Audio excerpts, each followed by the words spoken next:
The funeral pyre crackled in the moonless night as Sarah stood among the mourners, her black veil concealing more than grief. It hid the 5-year-old boy clutching her hand, whose golden eyes were an exact replica of the Alpha King who had shattered her 6 years ago. "Mama, it's hot." Kai's small voice was muffled against her skirt. "I know, baby." Sarah's fingers tightened around his. "Just a little longer." She shouldn't have come back.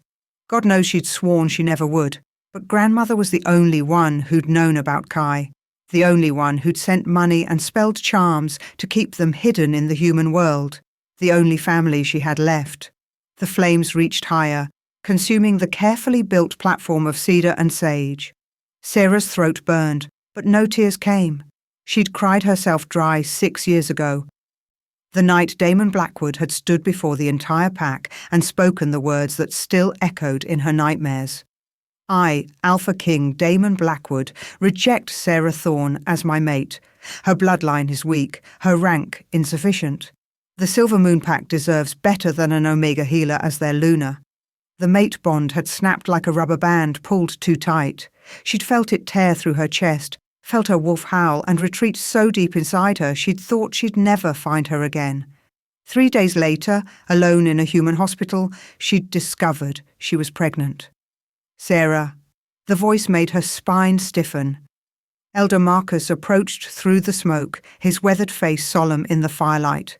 "The mourning period begins at dawn. You remember the traditions." 7 days. Her voice came out steady. "Good. I remember. Your grandmother's cottage is yours now, and you'll stay there." His eyes flicked down to Kai, hidden behind her skirts and veil. "Both of you." So he knew. Of course he did. Grandmother wouldn't have kept silent from the pack's oldest elder. "The glamour?" she asked quietly. "Will hold if you maintain it. But the boy's power—" Marcus shook his head. "It's growing. Be careful, child." He moved away before she could respond, leaving her standing at the edge of the gathering as other pack members began to disperse. Sarah scanned the crowd, her heart rabbiting in her chest. She'd timed her arrival carefully, come in after dark, stayed to the shadows. But there were protocols for deaths in the pack, and the Alpha always attended. Then she saw him. Damon stood across the fire, tall and broad-shouldered, in a black shirt that did nothing to hide the raw power radiating from him. 6 years had only made him more devastating. Stronger jaw, harder edges, eyes that glowed amber even in human form. His dark hair was longer now, pulled back from his face, revealing the sharp cheekbones that had once made her stupid enough to believe in fairy tales. Their eyes met across the flames, or at least his eyes found her veil. Sarah felt the jolt of recognition that wasn't quite recognition. His wolf sensing something, reacting to something, but his human side not quite understanding what. The mate bond, which she'd thought completely severed, suddenly pulled taut in her chest like a fishing line yanked by something massive underwater. No, that was impossible. Rejection broke the bond. Everyone knew that. But her wolf, silent for so long, lifted her head and whined. "Mama?" Kai tugged her hand. "I don't feel good." Sarah looked down, and her blood turned to ice. Beneath the veil, Kai's eyes were flickering. Brown, gold, as his wolf pressed close to the surface. Too close. He wasn't supposed to shift for years yet. 5 was too young, too dangerous. "Hold on, baby." She swept him up into her arms, his face buried against her shoulder. "Hold on for Mama." She turned away from the fire, from Damon's penetrating stare, and walked quickly toward the tree line. The old cottage was a 1/4 mile through the woods, far enough from the pack centre to be forgotten, far enough to hide. The forest closed around them, dark and familiar. Sarah had grown up running these trails, gathering herbs with her grandmother, learning which plants healed and which ones killed. Her wolf had been weak, they said, her bloodline diluted by too many human matings generations back. They'd been wrong about the bloodline, so terribly wrong. "Almost there," she murmured against Kai's hair. His small body was trembling, fever hot against her chest. "Just breathe, babe. In and out. Push your wolf down like I taught you." The cottage appeared through the trees, exactly as she remembered. Stone chimney, herb garden, gone wild, Blue door faded to grey. Home, once. Exile, now. Sarah was reaching for the door when she felt it. Eyes on her back. A presence in the shadows. She turned slowly, keeping Kai's face hidden against her shoulder. A figure stood at the edge of the clearing, backlit by the distant fire glow. Tall, broad, with the characteristic stillness of a warrior. As he stepped forward, moonlight caught his face. Marcus's grandson. Ryan, they called him. Third in command. Part of Damon's personal guard. She remembered him as a teenager, all cocky grins and show-off moves. He'd filled out now, harder and more dangerous. His eyes were locked on Kai. Sarah Thorne, Ryan said slowly. Didn't think we'd see you again. I'm here for the mourning period, then I'm gone. She shifted Kai higher on her hip, felt his small hands fist in her shirt. That's within pack law. It is. Ryan took another step closer. In the darkness, his eyes flashed wolf bright. Interesting child you have there. He's mine. That's all that matters. Is it? Something flickered across Ryan's face. Not quite a threat. More like calculation. Because from here, those look like alpha eyes. And there's only one alpha in this territory who could have sired a child with power like that. Sarah's heart stopped, then kicked into overdrive. You're mistaken. Am I? Ryan cocked his head. I've been a warrior for 8 years, Sarah. I know alpha bloodline when I see it. His voice dropped. Does Damon know? The question hung between them like a blade. No, Sarah said flatly. And he won't. He rejected me. He made his choice. This child is mine alone. For a long moment, Ryan just stared at her. Then impossibly, he smiled, sad and knowing. Your grandmother saved my life once, healed a poison that should have killed me. He glanced back toward the fire. I owe her a debt. I don't need 7 days, Ryan interrupted. You've got 7 days. Keep that boy hidden, keep those eyes glamoured, and maybe... He shrugged. Maybe you make it out before anyone else sees what I see. Why would you help me? Ryan's expression hardened. Because Damon made a lot of choices 6 years ago that he shouldn't have. Because the pack has suffered for his pride and his politics. And because... He looked at Kai again, something almost like wonder in his face. That child shouldn't pay for his father's mistakes. Well, he turned to go, then paused. Fair warning, though. The Alpha's wolf has been unstable since you arrived. He's already asked who the veiled mourner was. I told him you were a distant cousin of Elena's, no one important. His eyes met hers, serious now. But his wolf knows something, so stay hidden, stay quiet, and pray he doesn't figure it out. Then he was gone, melting back into the forest like smoke. Sarah stood frozen, her heart pounding so hard she thought it might crack her ribs. In her arms, Kai stirred. Mama. His voice was small and frightened. My eyes won't stop glowing. She looked down and bit back a curse. Even through the glamour, even in the darkness, Kai's eyes were blazing pure gold, exactly the colour of his father's wolf. Inside, she said urgently. Now. But as she turned toward the cottage door, movement flickered at the edge of her vision, another figure in the shadows, watching. And this time, she recognized the broad shoulders, the predatory stillness, the way moonlight caught on dark hair and amber eyes. Damon. Sarah's hand froze on the door handle as his voice carried across the clearing, low and rough and achingly familiar. Do I know you? Chapter 2. Do I know you? Sarah's hand tightened on the door handle until her knuckles went white. In her arms, Kai had gone completely still, his small body rigid with an instinct he was too young to understand, the primal urge to hide from a predator. No. Her voice came out steadier than she felt. You don't. Damon took a step closer, and moonlight carved shadows across his face. He moved like water, like violence waiting for an excuse. 6 years hadn't changed that. If anything, he was more dangerous now. Controlled power wrapped in deceptive stillness. My wolf says otherwise.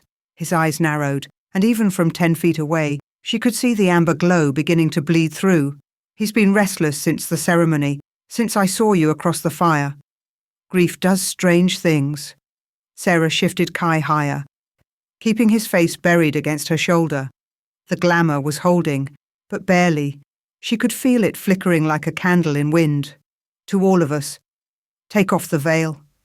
It wasn't a request. Alpha command bled through the words, the kind of order that made wolves instinctively obey. Sarah felt the pull of it, felt her wolf stir and want to submit. But her wolf was buried deep beneath layers of witch magic and maternal fury, and Sarah had learned long ago how to swallow orders that would destroy her. No, the single word hung between them. Damon went very still. That's not a suggestion, and I'm not your pack member anymore. Sarah met his eyes through the veil, her voice cold. I left 6 years ago. I'm here for the mourning period, as tradition allows. Then I'm gone. You have no authority over me. Alpha King. Something flickered across his face. Surprise, maybe, or anger, hard to tell. But before he could respond, a voice called out from the tree line. Damon! Ryan appeared, slightly out of breath. Border Patrol needs you, northern pack movements near the river boundary. Damon didn't take his eyes off Sarah. It can wait. Elder Marcus says it can't. Ryan's voice was carefully neutral, but Sarah heard the warning in it. They're requesting your presence, now. For a long moment, Damon didn't move. His wolf was right there beneath his skin, pushing, demanding answers.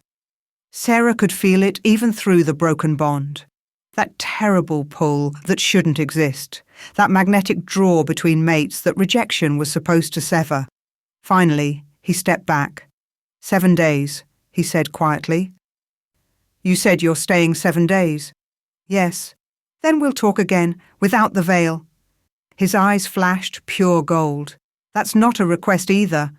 He turned and disappeared into the forest, Ryan following close behind. But not before Ryan shot her one quick, urgent look that said, be more careful. Sarah sagged against the door, her legs suddenly weak. In her arms, Kai let out a shuddering breath. Mama, who was that man? No one, baby. She fumbled the door open and stumbled inside. No one important?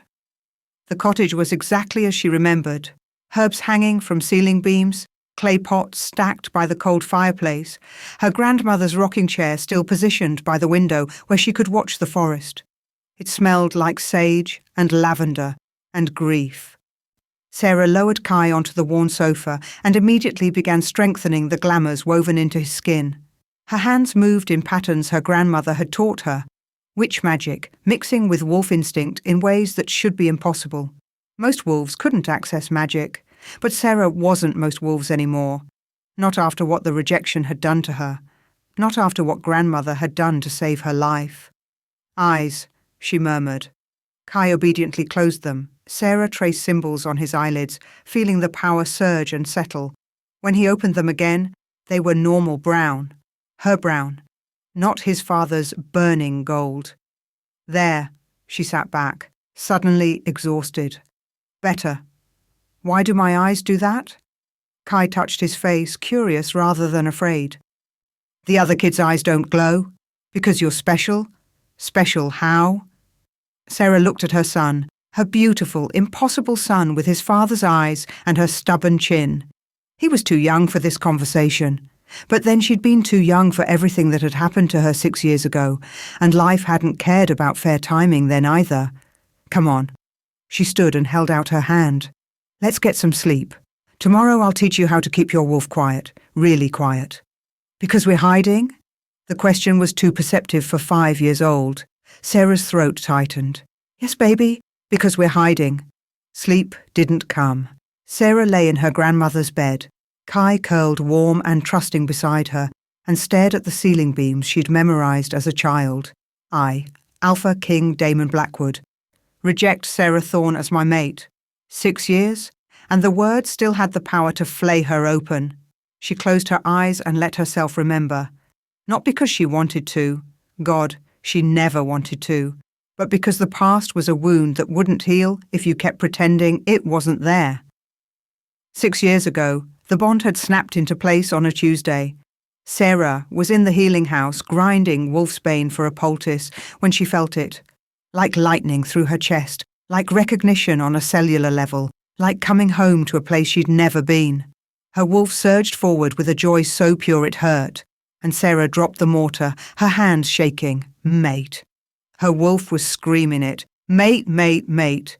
She'd follow the pull without thinking, ran through the packed grounds like a woman possessed, her heart hammering against her ribs. The bond led her to the Alpha's mansion, up the marble steps she'd never dared climb. Through corridors she had no business walking. She found him in the council room. Damon Blackwood stood at the head of a massive oak table surrounded by the pack's elite. Warriors, advisors, visiting Alphas from neighbouring territories. He was magnificent in a way that made her bones ache. Power radiated from him like heat, and when he turned at her entrance, his eyes flashed gold. The bond sang. Mate, Sarah whispered. She watched his face change, watched recognition hit him like a physical blow, watched his wolf rise to the surface and reach for hers. For one perfect, crystalline moment, she thought. Then she saw the disgust. No, Damon's voice was flat, cold. Absolutely not. I don't. Sarah's voice cracked. I don't understand. You're Omega. He said it like a curse. A healer. Your bloodline is so diluted you barely register as pack. He turned to the assembled council, and Sarah saw the political calculation in his eyes. The moon goddess has made a mistake. The goddess doesn't make mistakes, Elder Marcus said quietly from his seat. If the bond, then I'm correcting her error. Damon's jaw was set, his shoulders rigid. Sarah could feel his wolf fighting him, could feel the bond pulling taut between them, desperate and confused. But his human will was stronger. I won't bind this pack to weakness. A woman stood from the table, tall, blonde, beautiful in the way of purebred wolves. Alpha Liana of the Northern Pack. Sarah had seen her before, always at Damon's side during political meetings. Damon, Liana's voice was honey-sweet. Perhaps we should discuss this privately. There's nothing to discuss. Damon looked back at Sarah, and his eyes were empty, void of everything except determination. I'm sorry, but this pack needs strength. It needs alliances. It needs... Not me, Sarah finished. Her voice sounded far away like it belonged to someone else. Not you. The room was watching. 12 pairs of eyes, some pitying, some calculating, some deliberately blank. Sarah felt herself fracturing, felt her wolf howling in confusion and pain. Say it then. She lifted her chin, held his gaze. If you're going to destroy me, at least have the courage to do it properly. Something flickered in Damon's eyes. Regret, maybe, or just impatience. I, Alpha King Damon Blackwood, he said clearly, his voice carrying through the council room, reject Sarah Thorne as my mate. Her bloodline is weak, her rank insufficient. The Silver Moon Pack deserves better than an Omega healer as their Luna. The bond didn't just break, it shattered.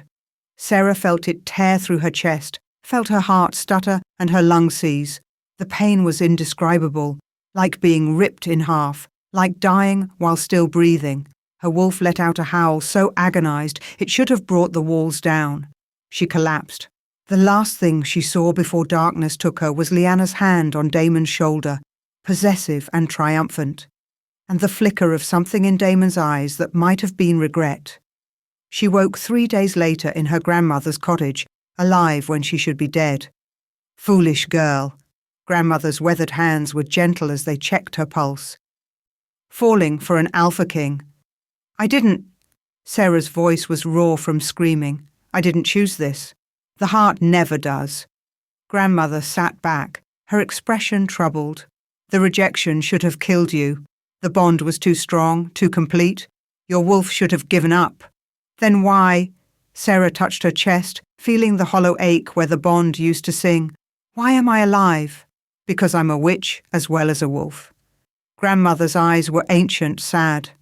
Because I used magic that's been forbidden for centuries. Because I saved you, child. But the magic, she hesitated. It changed you. Made you something more than wolf, something other than human. Sarah didn't care, couldn't care. Everything felt numb and distant and wrong. He rejected me. He did? In front of everyone? Yes. Why? The question came out broken. Why wasn't I enough? Grandmother pulled her close, held her while she finally started to cry. Because men like Damon Blackwood are taught that power is everything, that love is weakness, that political alliances matter more than soul bonds. She stroked Sarah's hair, but he was wrong, child, so terribly wrong. 2 weeks later, Sarah discovered she was pregnant. A knock on the cottage door jerked Sarah back to the present. Dawn light was creeping through the windows. She'd been lost in memories all night. "Stay here," she told Kai, who was just beginning to stir. "Don't make a sound." She wrapped the veil around her face and opened the door. Marcus stood on the threshold, looking older in daylight, the elder, and she'd learned years ago that he also served as Damon's beta, a dual role of spiritual guide and second in command, held a leather satchel and wore an expression of professional sympathy. "Sarah," he inclined his head, "I've come to inventory your grandmother's belongings. Pack law requires it when an elder passes." Of course. She stepped back to let him in, hyper-aware of Kai's presence in the bedroom. "There isn't much. Your grandmother was many things, but materialistic wasn't one of them." Marcus moved through the cottage with practiced ease, cataloguing herbs and books and ceremonial items. "She'll be missed." "Yes. And you?" His eyes found hers through the veil. "Will you be missed when you leave in 6 days?" The question had weight beneath it. Sarah chose her words carefully. "I was never really here to begin with. Weren't you?" Marcus picked up a clay pot, examining the runes carved into its side. "I remember a young healer who had a gift for seeing what others couldn't, who saved 3 pups from silver poisoning when every other healer had given up." He set the pot down gently. "I remember wondering what she might have become if she'd been given the chance." Sarah's throat tightened. "That girl is gone." "Is she?" Marcus turned to face her fully. "Or is she just hiding behind a veil?" Before Sarah could answer, Kai appeared in the bedroom doorway, rubbing sleep from his eyes. He'd forgotten the glamour in his grogginess, and his eyes were flickering brown-gold-brown in the morning light. Marcus went very still. "Kai." Sarah's voice was sharp. "What did I tell you?" "Sorry, Mama." Kai blinked, and his eyes settled into brown. But the damage was done. Marcus had seen. "Well," the elder's voice was carefully neutral. "That's interesting." "Marcus." "No need to explain." He gathered his satchel, not quite meeting her eyes, though I would suggest keeping the boy inside during daylight hours. Children get curious, wander where they shouldn't. He paused at the door. "And Sarah, there's something you should know. Your grandmother sent me a letter before she died. Asked me to give it to you if anything happened to her." He pulled an envelope from his satchel, pressed it into her hands. "She said it was important. Said it might save lives." His eyes were grave. "Read it carefully." Then he was gone, leaving Sarah staring at her grandmother's familiar handwriting on the envelope. "For Sarah, when the time is right." "Mama?" Kai tugged her hand. "Why do we have to hide? Why can't I play with other kids?" Sarah looked down at her son, her brave, curious, impossible son, and felt her heart crack. "Come here, baby." She sat on the sofa and pulled him into her lap, breathing in the little boy scent of him. How did you explain to a 5-year-old that his father didn't know he existed? That his mother wasn't strong enough? Wasn't important enough? Wasn't enough? "Do you remember the stories grandmother used to tell you about the wolves who lived in the mountains?" Kai nodded, his face serious. "Sometimes," Sarah said carefully, "wolves are born special, with gifts that other wolves don't have. And sometimes those gifts make people scared, or jealous, or," she swallowed, "sometimes people want to take those gifts away. My eyes, your strength. Everything that makes you who you are." She cupped his face gently. "We're hiding to keep you safe, Kai. To keep people from trying to hurt you or take you away from me." "But why would they?" "Because the world isn't always fair, baby. Because sometimes people make choices that hurt others, and we have to protect ourselves from those choices." It was the best answer she could give. Kai seemed to accept it, leaning into her with the easy trust of childhood. Sarah held him and felt the weight of secrets pressing down on her chest. When he went to play with carved wooden animals grandmother had left him, Sarah finally opened the letter. Her grandmother's handwriting was shaky. written in obvious pain. My dearest Sarah, if you're reading this, I'm gone. Good. I've lingered too long in this world already and held on by sheer stubbornness and love for you and our boy, but I need to tell you something I should have told you years ago, something I discovered too late to prevent, but maybe not too late to save lives. Damon is being poisoned. Sarah's breath stopped. She read the words again, certain she'd misunderstood. Liana, his chosen mate, the Northern Alpha he married for political alliance, has been lacing his wine with silver for years. Not enough to kill, but enough to weaken. Enough to make him dependent, sick, controllable. I discovered it by accident when she visited 3 months ago, and I sensed the silver magic clinging to her hands. She wants the kingdom, Sarah. She wants his power, and she's taking it piece by piece, year by year, while he thinks he's simply ill with stress or age. I don't know why I'm telling you this. You owe him nothing. He destroyed you, rejected our boy before he was even born.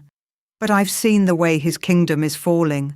Border disputes, pack unrest, good wolves leaving because their alpha is too weak to lead properly.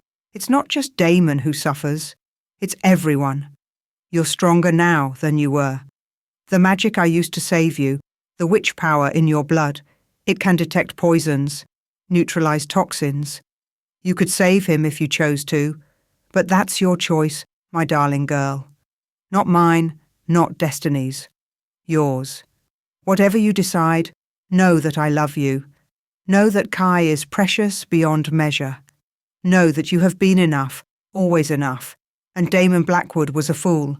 With all my heart, Grandmother Sarah read it 3 times, then folded it carefully and sat in numb silence as dawn turned to full morning.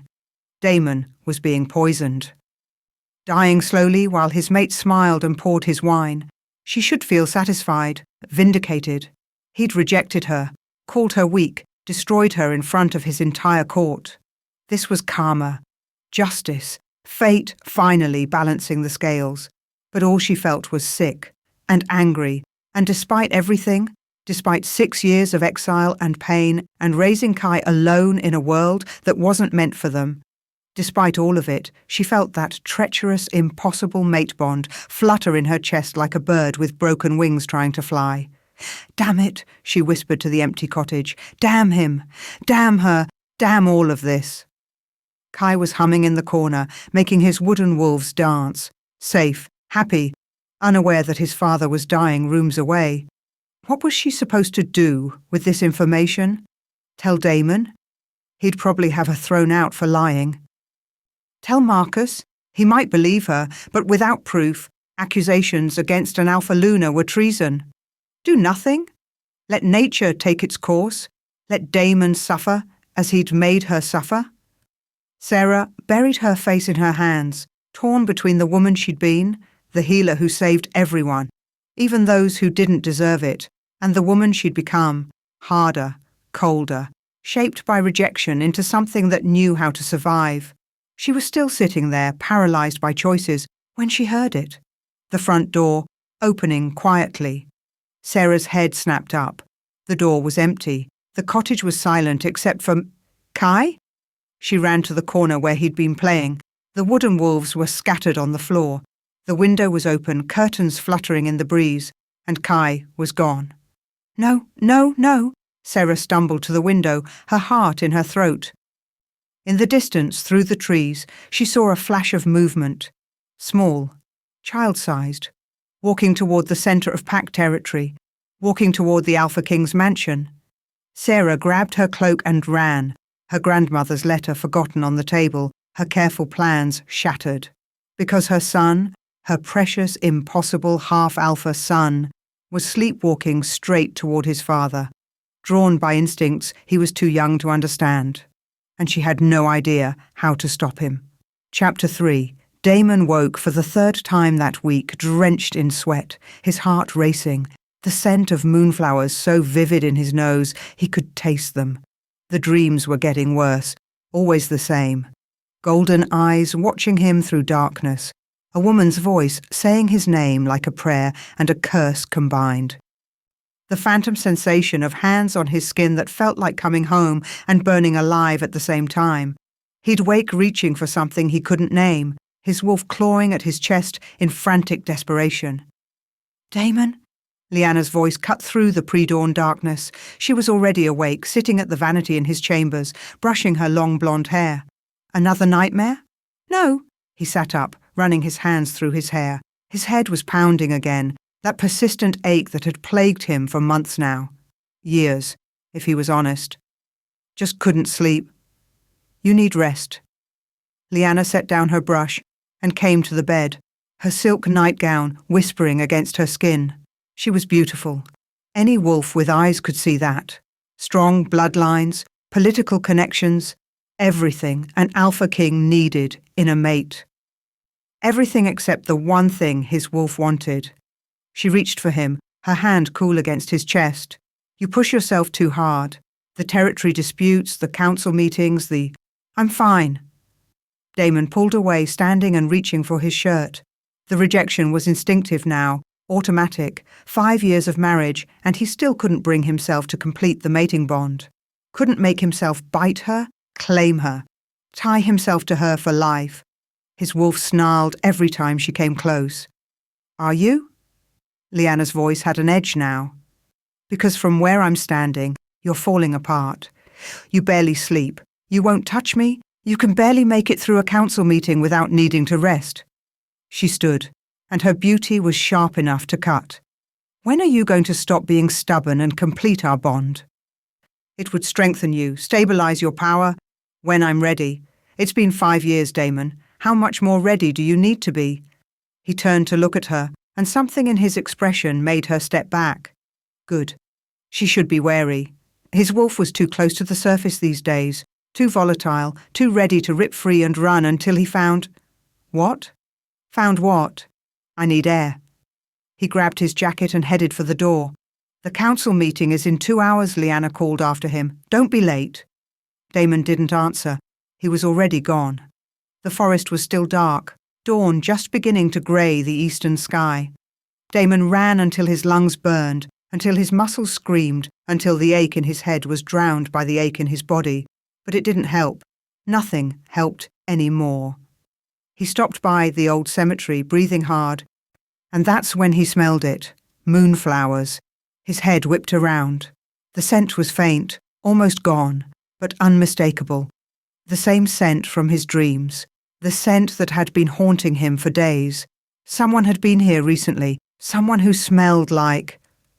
Mate. His wolf surged forward with such violence that Damon actually stumbled. No, that was impossible. He'd rejected his mate 6 years ago, broken the bond himself. The mate bond didn't just reappear. It didn't work that way. But his wolf was howling, desperate and confused and hurting, and Damon found himself following the scent trail before his human mind could catch up. It led to a cottage on the outskirts of Pack territory, Elena's old place, he realized, the old healer who'd died last week. He'd paid his respects at the funeral, seen the veiled woman and her child, felt his wolf go insane. The scent stopped at the cottage door. Damon stood there for a long moment, his fist raised to knock, trying to understand what was happening to him, why his wolf was going crazy, why he felt like he was missing something vital, something that would make sense of the chaos in his head. Then Ryan's voice cut through the dawn. "Damon, council meeting started 10 minutes ago. Marcus sent me to find you." The moment shattered. Damon stepped back from the door, forced himself to breathe. "I'm coming." But he looked back at the cottage once more before he left, and his wolf whined like something broken. The council room was full when Damon arrived, pack warriors, visiting alphas, advisors, all waiting with varying degrees of patience.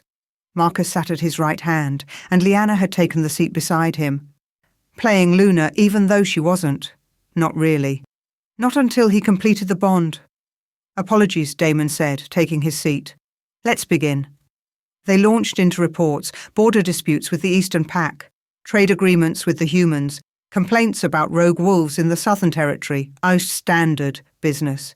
But Damon found it hard to concentrate. The pounding in his head was worse, and the room felt too hot, too close. "Requesting increased patrols," Marcus was saying. "The northern border has been..." "Damon?" Damon blinked. Everyone was staring at him. What? I asked if you agreed to increase patrols. Marcus's brow was furrowed. Are you all right? You're pale? I'm fine. But he wasn't. The room was spinning slightly, and there was a strange metallic taste in his mouth. Just tired. Continue. But when he reached for his water glass, his hand was shaking. Leanna leaned close, her voice low. Damon, maybe you should... I said I'm fine. He drank the water in one long gulp, trying to clear his head. It didn't help. If anything, the dizziness got worse. The Eastern Alpha is proposing a joint hunting expedition, Ryan was reporting now, to strengthen pack bonds and... The pain hit like a knife between his ribs. Damon gasped, his hand flying to his chest. The room tilted sideways. He heard Leanna scream his name, felt hands catching him as he fell, tasted blood in his mouth. Then everything went black. Sarah was teaching Kai to braid yarrow stems when the pounding came at the door. Sarah! It was Mira, her grandmother's apprentice, a young healer with kind eyes and steady hands. They need you at the Alpha's mansion. The king collapsed during council. They're calling every healer in the territory. Sarah's blood turned to ice. Collapsed? Poison, they think, or curse. He's burning up with fever, and the silver... Mira stopped, realizing what she'd said. You can sense silver? Sarah kept her voice level. Your grandmother taught me to recognize the signs before she died. There's silver in his system, Sarah. A lot of it. Mira's eyes were urgent. They need help. Now. Sarah looked at Kai, who was watching with wide eyes. Mama has to go help someone who's very sick, she said, kneeling to his level. Can you stay with Miss Mira, be very good and keep your glamour strong? Is it the man from the forest?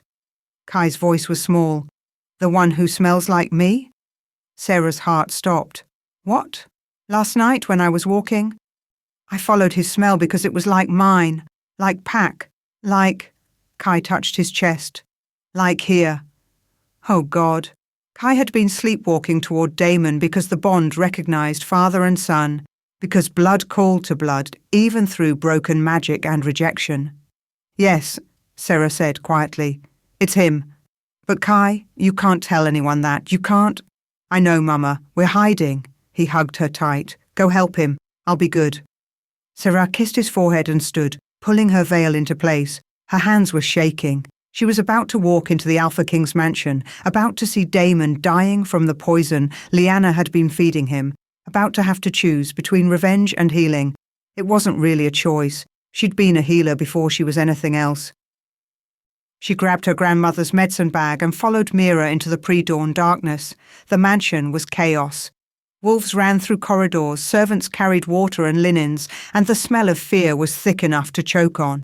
Mira led Sarah to the second floor, to a room that smelled of sandalwood and cedar and that achingly familiar male scent that made her wolf whine. Damon was on the bed, unconscious and burning with fever. 4 healers surrounded him, none of them successful. Leanna stood in the corner, her face a perfect mask of concern, and Marcus paced by the window. Another one? The head healer, Thomas, Sarah remembered, barely glanced up. Good. We need all the help we can get. His fever won't break, and there's something in his system we can't identify. Let me see. Sarah pushed forward, keeping her voice low and her veil in place. The moment she got close to the bed, the mate bond screamed. It was like being struck by lightning. 6 years of dormancy, of broken connections and severed ties, and suddenly it was alive and raw and desperate. Sarah actually gasped, her hand going to her chest. No one else seemed to notice. They were too focused on Damon. Well? Thomas demanded. Can you sense anything? Sarah forced herself to breathe, to think past the bond that was trying to drag her to her knees.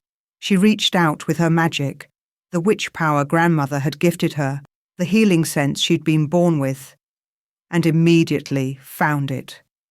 Silver, woven through his bloodstream like poison thread, concentrated around his heart and lungs, not enough to kill quickly, but enough to weaken, to cause pain, to slowly destroy him from within.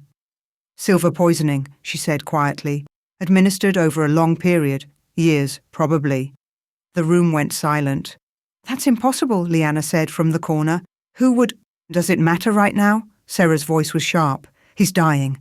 I can purge some of it, but I need everyone to step back. This kind of healing is delicate. Thomas looked like he wanted to argue, but Marcus nodded. Everyone out. Give the healer room to work. They filed out reluctantly. Sarah waited until the door closed, until she was alone with Damon's unconscious form, before she let herself really look at him. 6 years had changed him. There were lines around his eyes that hadn't been there, a hardness to his jaw that spoke of burden and regret. He was thinner too, the silver slowly eating away at his strength.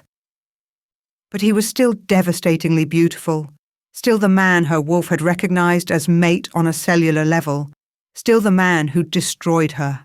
Damn you, she whispered. Damn you for making me care. She placed her hands on his chest and let her magic flow. Healing was instinct for her, as natural as breathing. But purging silver required witch magic, required pulling the poison out through sheer will and power. Sarah closed her eyes and worked, feeling the silver respond to her call, feeling it gather and concentrate and begin to move toward her hands. That's when the mate bond detonated. One moment she was healing him.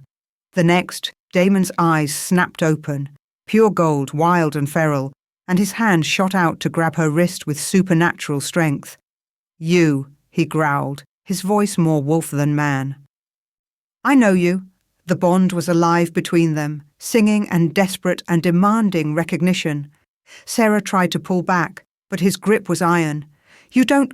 Her voice cracked. Let me go. You're sent. His eyes were locked on her veil, his wolf right at the surface. Moonflowers, dreams. I've been dreaming of you. You're delirious from the poison. Sarah reached for the sedative in her bag with her free hand. You need to rest. No.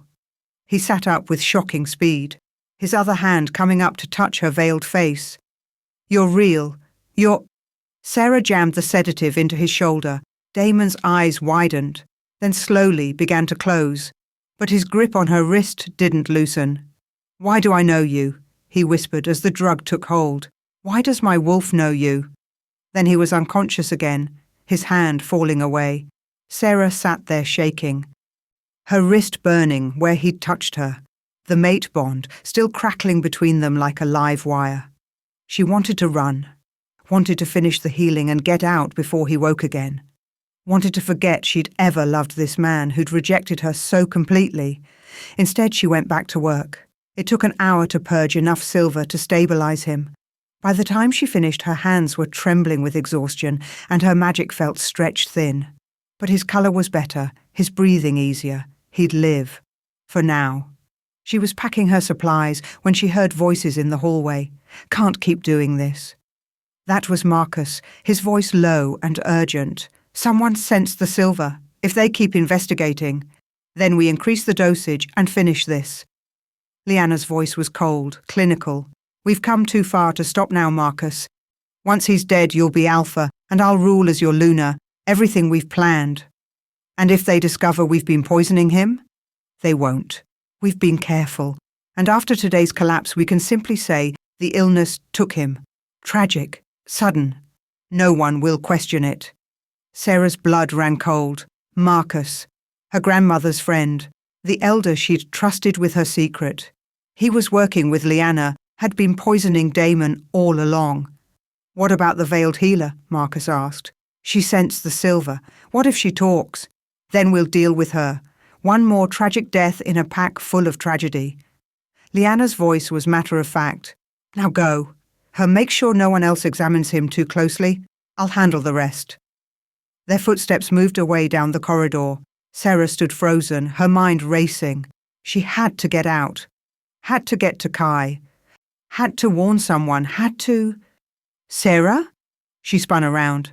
Damon was awake, sitting up in bed, his eyes clear and focused in a way they hadn't been before. The silver purge had brought him clarity, strength, and he was staring at her like he could see through the veil.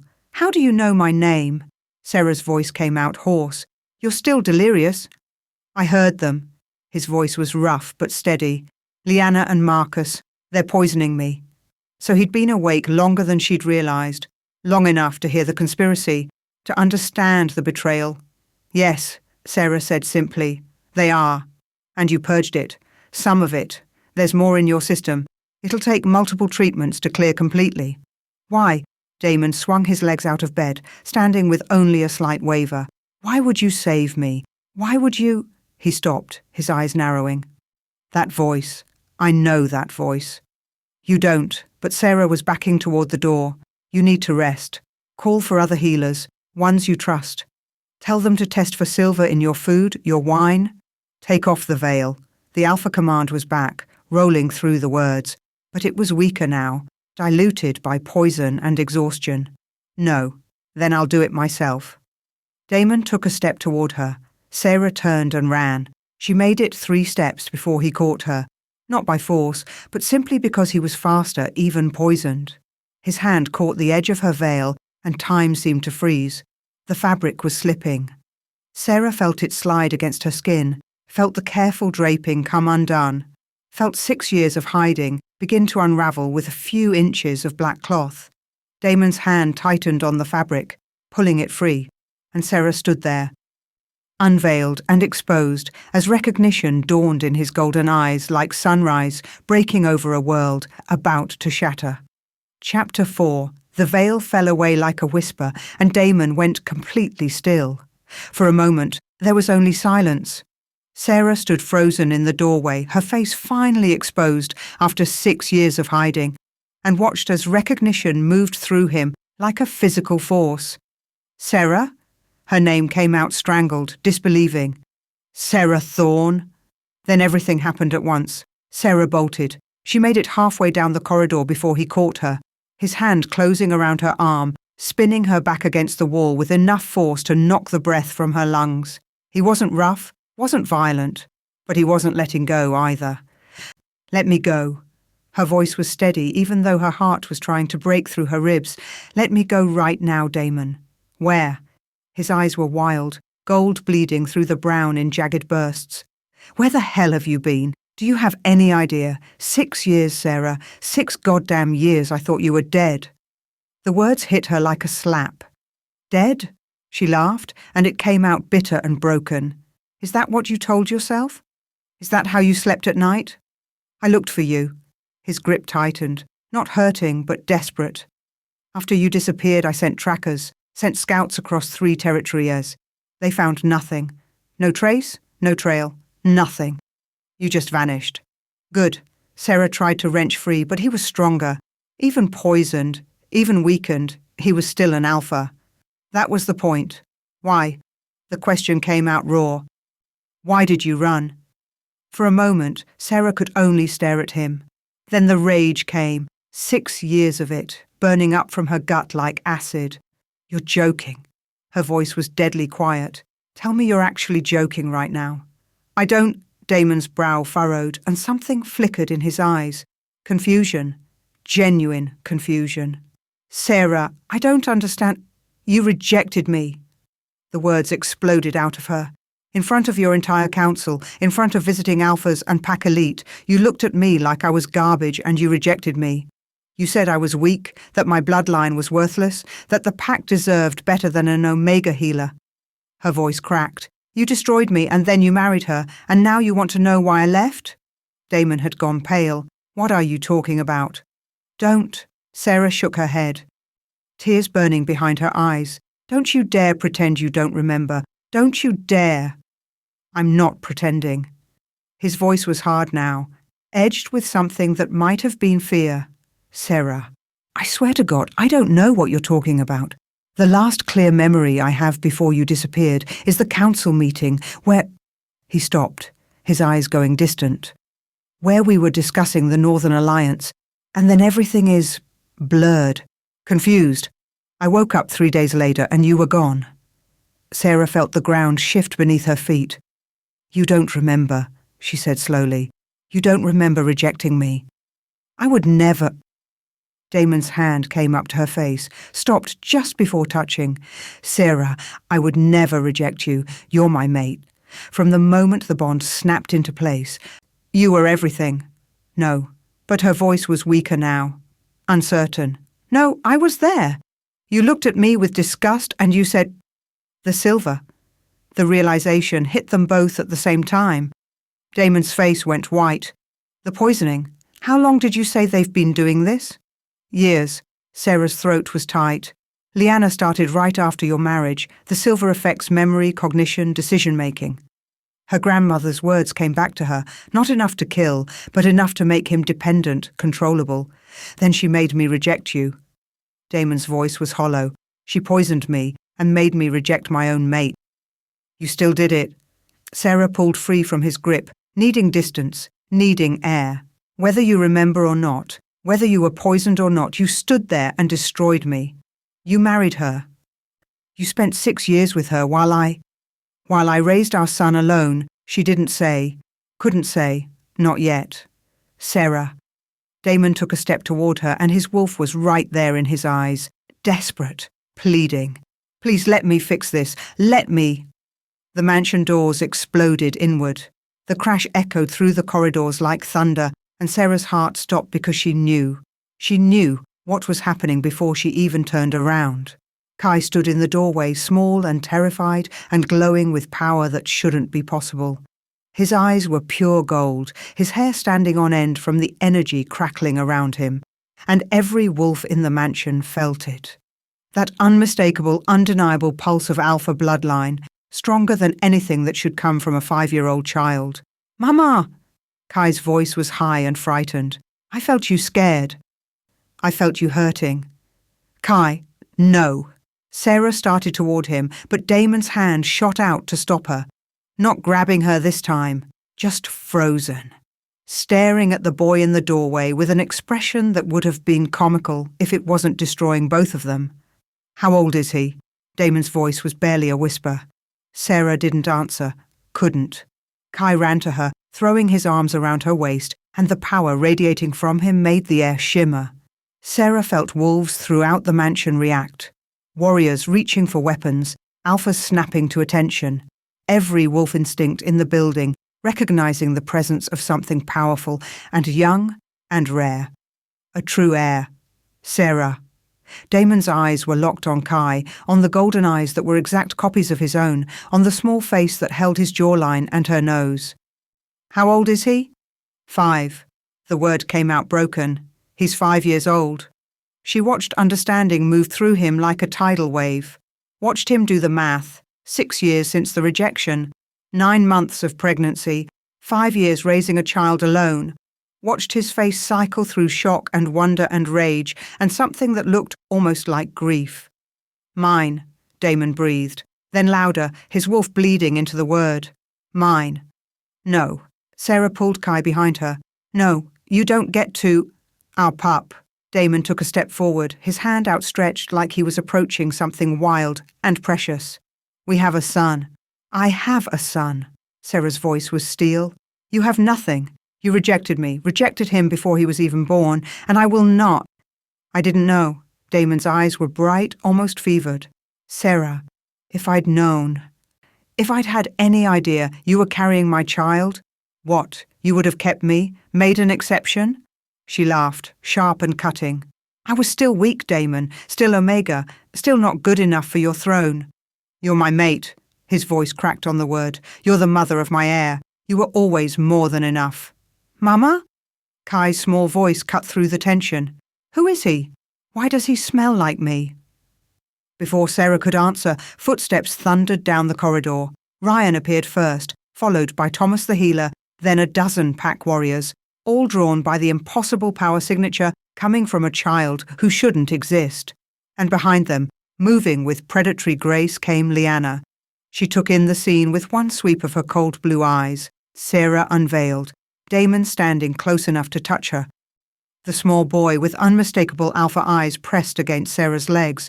Sarah watched Leanna's face change, watched 6 years of careful planning crumble in real time. Well, Leanna's voice was silk over steel. This is unexpected. Leanna, Damon started, but she cut him off with a raised hand. Let me guess, this is why you never completed our bond. She turned to Sarah, and her smile was a blade. The little Omega who disappeared, I wondered what happened to you. Her eyes dropped to Kai. And you brought back a souvenir. Choose your next words carefully, Damon growled, moving to stand beside Sarah. The Alpha command was back in his voice, strong and clear now that some of the silver was purged. "That's my son you're looking at." The corridor went silent. Ryan's eyes widened. Thomas made a choked sound. The warriors exchanged glances that ranged from shock to calculating interest.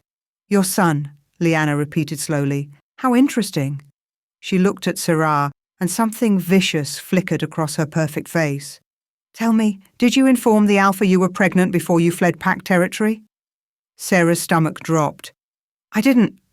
She caught herself, but it was too late. "Didn't tell him?" Liana's smile widened. "Didn't inform your Alpha that you were carrying his heir. Just disappeared into human territory and raised the next Alpha King in secret." She turned to the assembled wolves, her voice carrying with political precision. "Pack law is clear on this matter. Any wolf who abandons Pack territory while carrying the Alpha's bloodline without permission commits treason. The punishment is death." "That's ridiculous," Damon snarled. "She left because she was rejected?" Liana's eyebrows rose. "Was there a formal rejection, witnessed and recorded? Because I have no memory of such an event, and neither does the Pack Council." She looked at Marcus, who had appeared at the back of the crowd. "Elder Marcus, do you recall a formal rejection?" Marcus's face was carefully blank. "No, Luna, I do not." The bastard. Sarah felt rage burn through her fear. Of course he didn't remember. He'd been part of the poisoning, part of the plan to control Damon and steal the throne. Admitting the rejection existed meant admitting they'd manipulated Damon into destroying his mate Bond. "Then as far as Pack law is concerned," Liana continued, her voice smooth as poison, "Sarah Thorne abandoned her Alpha and his heir without cause. The punishment is clear." She turned to the warriors. "Detain her. Hold her for trial at the next full moon." "No," Damon's voice was thunder. "I forbid it." "You can't." Liana's smile was triumphant. "Pack law predates even Alpha command. The council must vote on whether to proceed with charges, and I think we both know how that vote will go." She glanced at Marcus, at the other council members filtering into the corridor. "After all, we can't have wolves thinking they can steal away Alpha heirs without consequences. She's my mate." Damon's hands were fists at his sides, his wolf pushing so close to the surface that his skin seemed to shimmer. "Touch her, and I'll—" "You'll what?" Liana's eyes glittered. "Challenge Pack law? Invalidate the very structure that gives you authority? That's not very kingly of you." "Damon!" Two warriors started forward, hands outstretched toward Sarah, and Kai screamed. The sound wasn't human, wasn't even fully wolf. It was pure power, pure rage, the kind of dominance that made every wolf in the corridor drop to their knees without thinking, including Liana. Sarah watched in horror as her 5-year-old son began to shift. It shouldn't be possible. Wolves didn't shift until puberty, until their bodies were strong enough to handle the transformation. But Kai was changing anyway, his small body convulsing, his bones cracking and reforming, golden light pouring from his skin like liquid sun. "Kai, no." Sarah tried to grab him, but the power radiating from him threw her back. The shift completed in seconds, and where her small boy had been standing, there was now a wolf pup the size of a full-grown retriever, glowing with alpha power that made the walls vibrate. The pup's lips pulled back from tiny fangs, and he positioned himself between Sarah and the warriors with a snarl that promised death to anyone who took another step. "Christ," Ryan breathed. "I've never seen power like that. Not from a child. Not from a true heir," Marcus finished quietly. His face had gone pale. Born of 2 mate bonds, carrying undiluted alpha bloodline. He looked at Damon. "Your father's bloodline and your power combined. The boy is stronger than any of us." The warriors who'd moved towards Sarah were backing away now, their wolves refusing to challenge the pup, even though he was small enough to fit in a basket. Kai, still in wolf form, still glowing, turned to look at his father. Gold eyes met gold eyes. And Sarah watched Damon's face crack open with wonder and grief and furious, paternal protectiveness. "My son," he whispered, then louder, to the assembled pack. "My son, who shifted to protect his mother because she raised him to be strong." He turned to Liana, and there was nothing human left in his eyes. "You want to put her on trial? Fine. But you'll have to go through both of us first. Damon. Liana's political mask was slipping. You can't seriously. Try me. His voice dropped to a growl. I've just discovered my mate is alive, that I have a son I never knew existed, and that you've been poisoning me for years to steal my throne. So please, Liana, please, give me a reason. For a moment, Sarah thought Liana would back down, would cut her losses and retreat to plan her next move. Then Liana smiled. Guards, she said calmly. Seize the traitor. If the Alpha interferes, we'll take it as evidence that the silver poisoning has compromised his judgment and call for an emergency council vote to remove him from power. It was a perfect trap. If Damon defended Sarah, Liana could claim he was unstable, get him removed, and take the throne. If he didn't defend her, Sarah would be detained and eventually executed. The guards moved forward reluctantly, and Kai attacked. The wolf pup moved like lightning, faster than anything his size should move, power radiating from him in waves that made the strongest warriors stumble. He caught the first guard's arm in his jaws, not breaking skin, but the message was clear: touch my mother and die. Kai, stop! Sarah lunged forward, but the pup was wild now, his power spiraling out of control, his instinct to protect overriding everything else. He went for the second guard's throat. Time seemed to slow. Sarah saw the guard reach for his weapon, saw other warriors moving to intervene, saw Liana's triumphant expression as she prepared to call for Damon's removal based on his inability to control his own air, and she saw Damon move. He was across the corridor in a heartbeat, shifting mid-leap into a massive black wolf that made Kai look like a toy in comparison.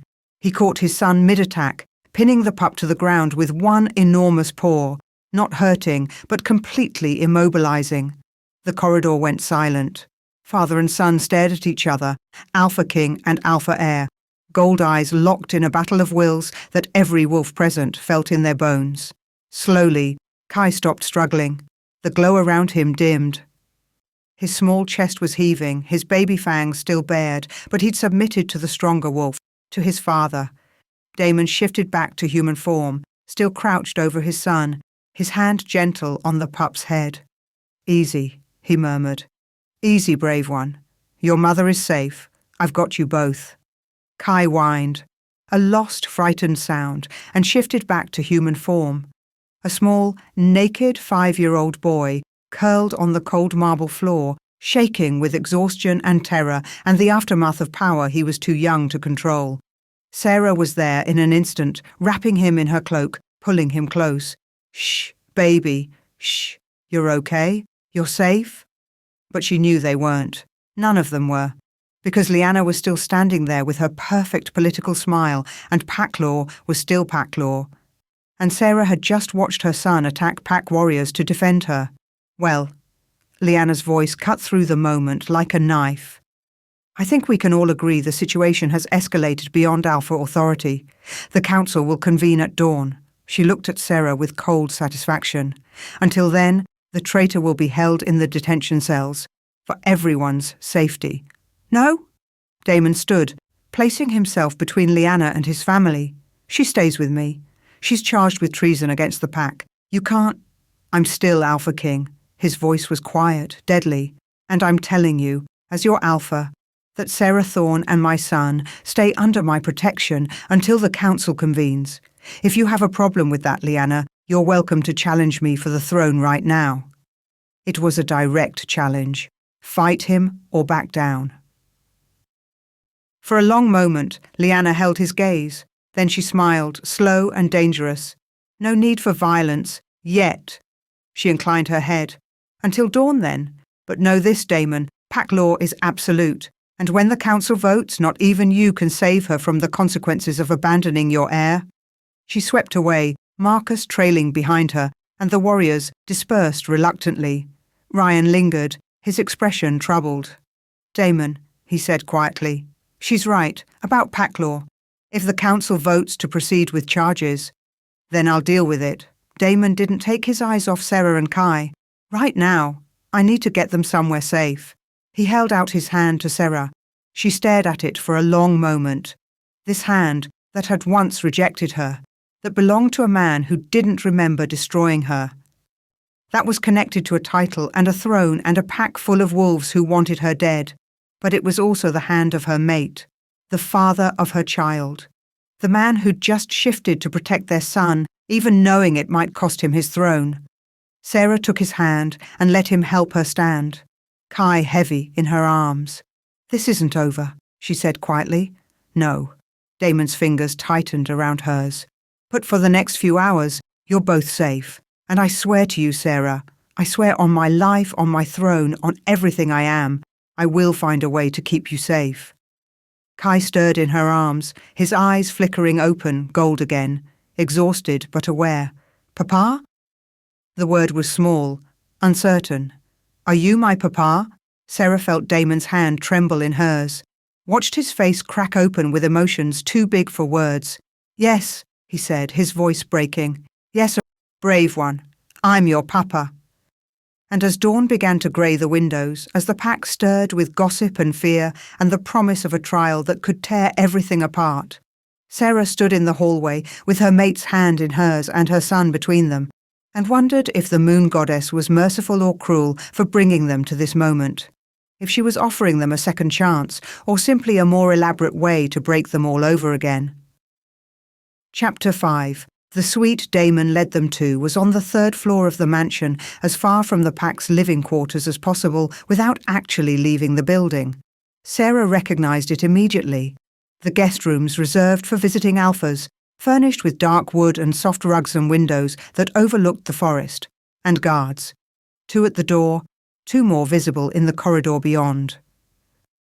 "House arrest," Sarah said flatly as Damon closed the door behind them. "How generous." It was this or the cells. His voice was rough, exhausted. Leanna pushed for the cells. The council compromised. Compromised. She set Kai down on the sofa, her arms aching from carrying him. He immediately curled into a ball, his eyes never leaving Damon. "Is that what we're calling it?" Damon scrubbed a hand over his face. In the lamplight, he looked haggard. The silver purge had helped, but years of poisoning had taken their toll. There were shadows under his eyes, new lines bracketing his mouth, a weariness that went bone deep.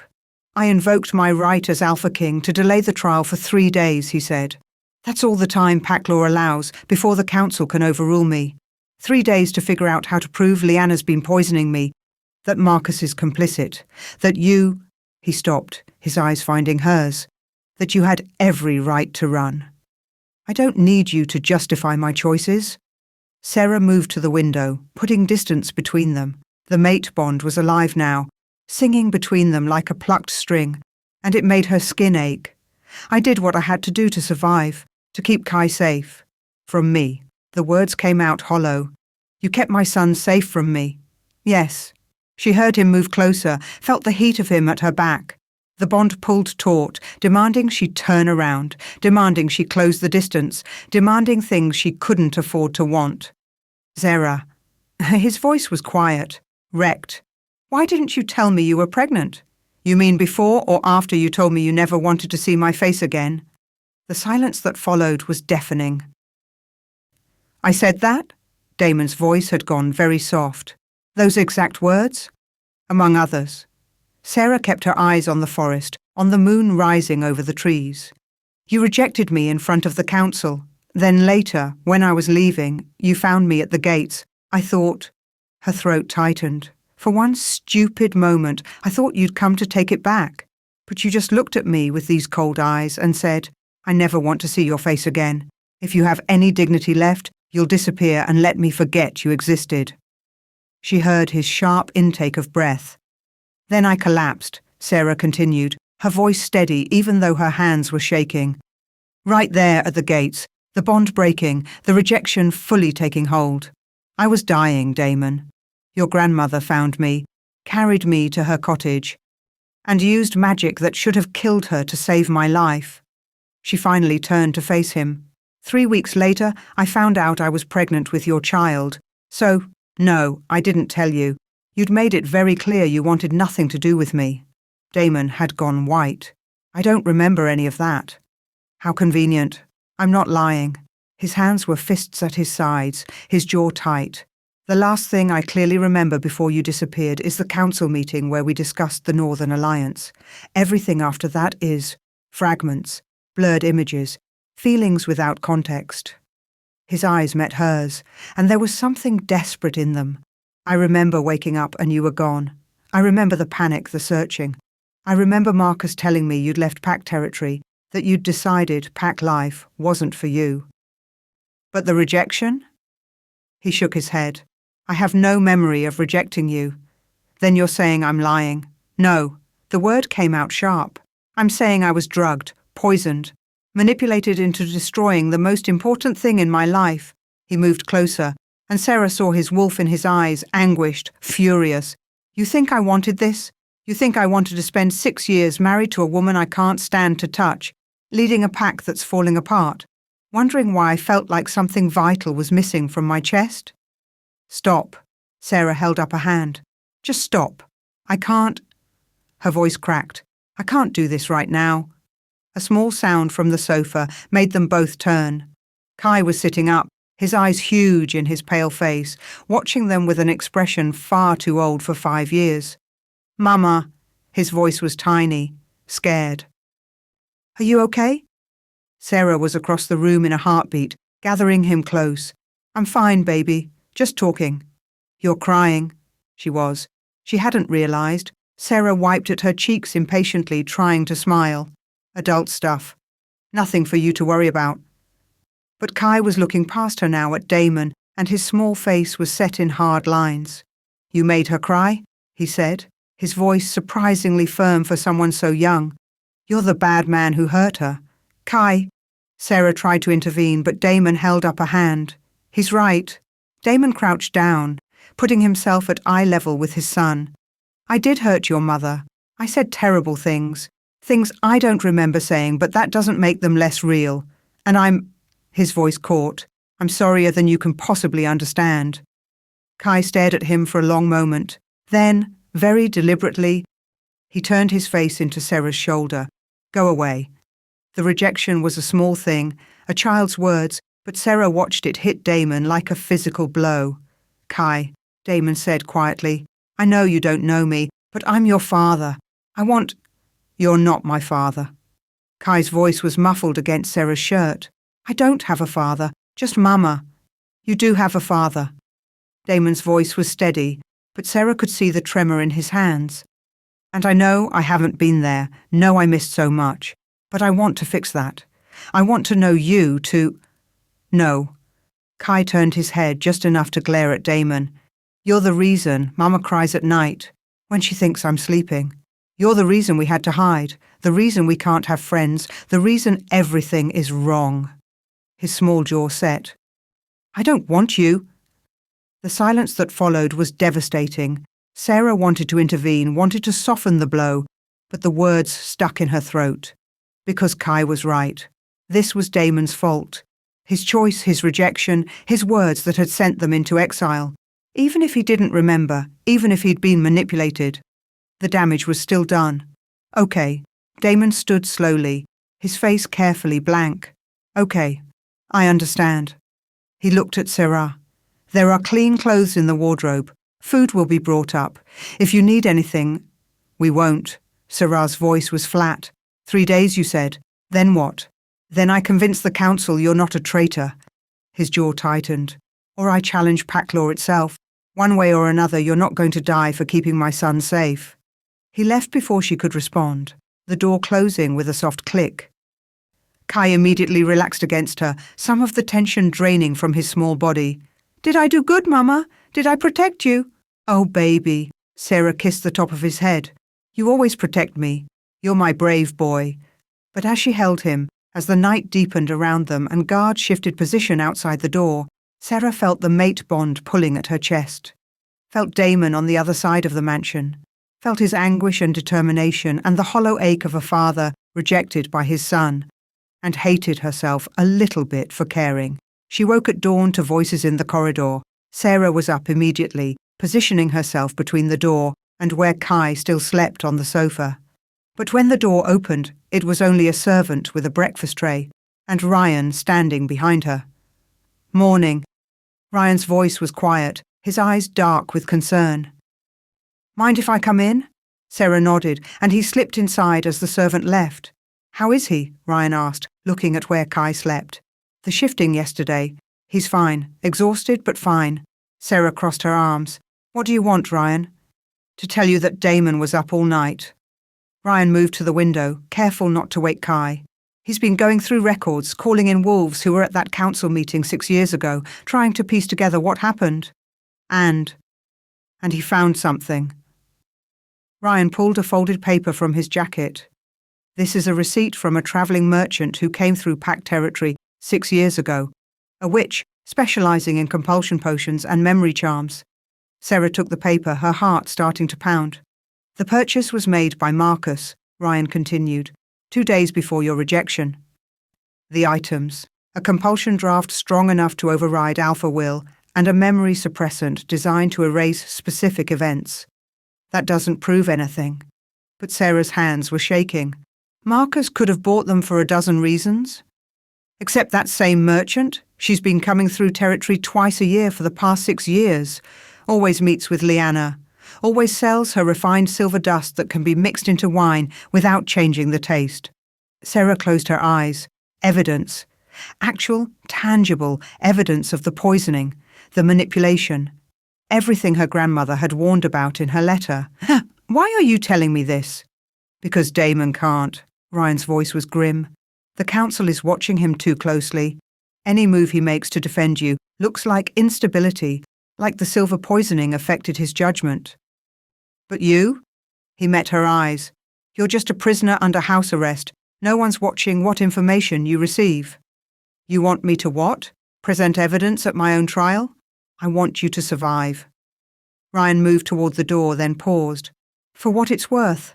I was there 6 years ago. I saw Damon after the rejection, before the memory charm fully took hold. And Sarah?" His voice dropped.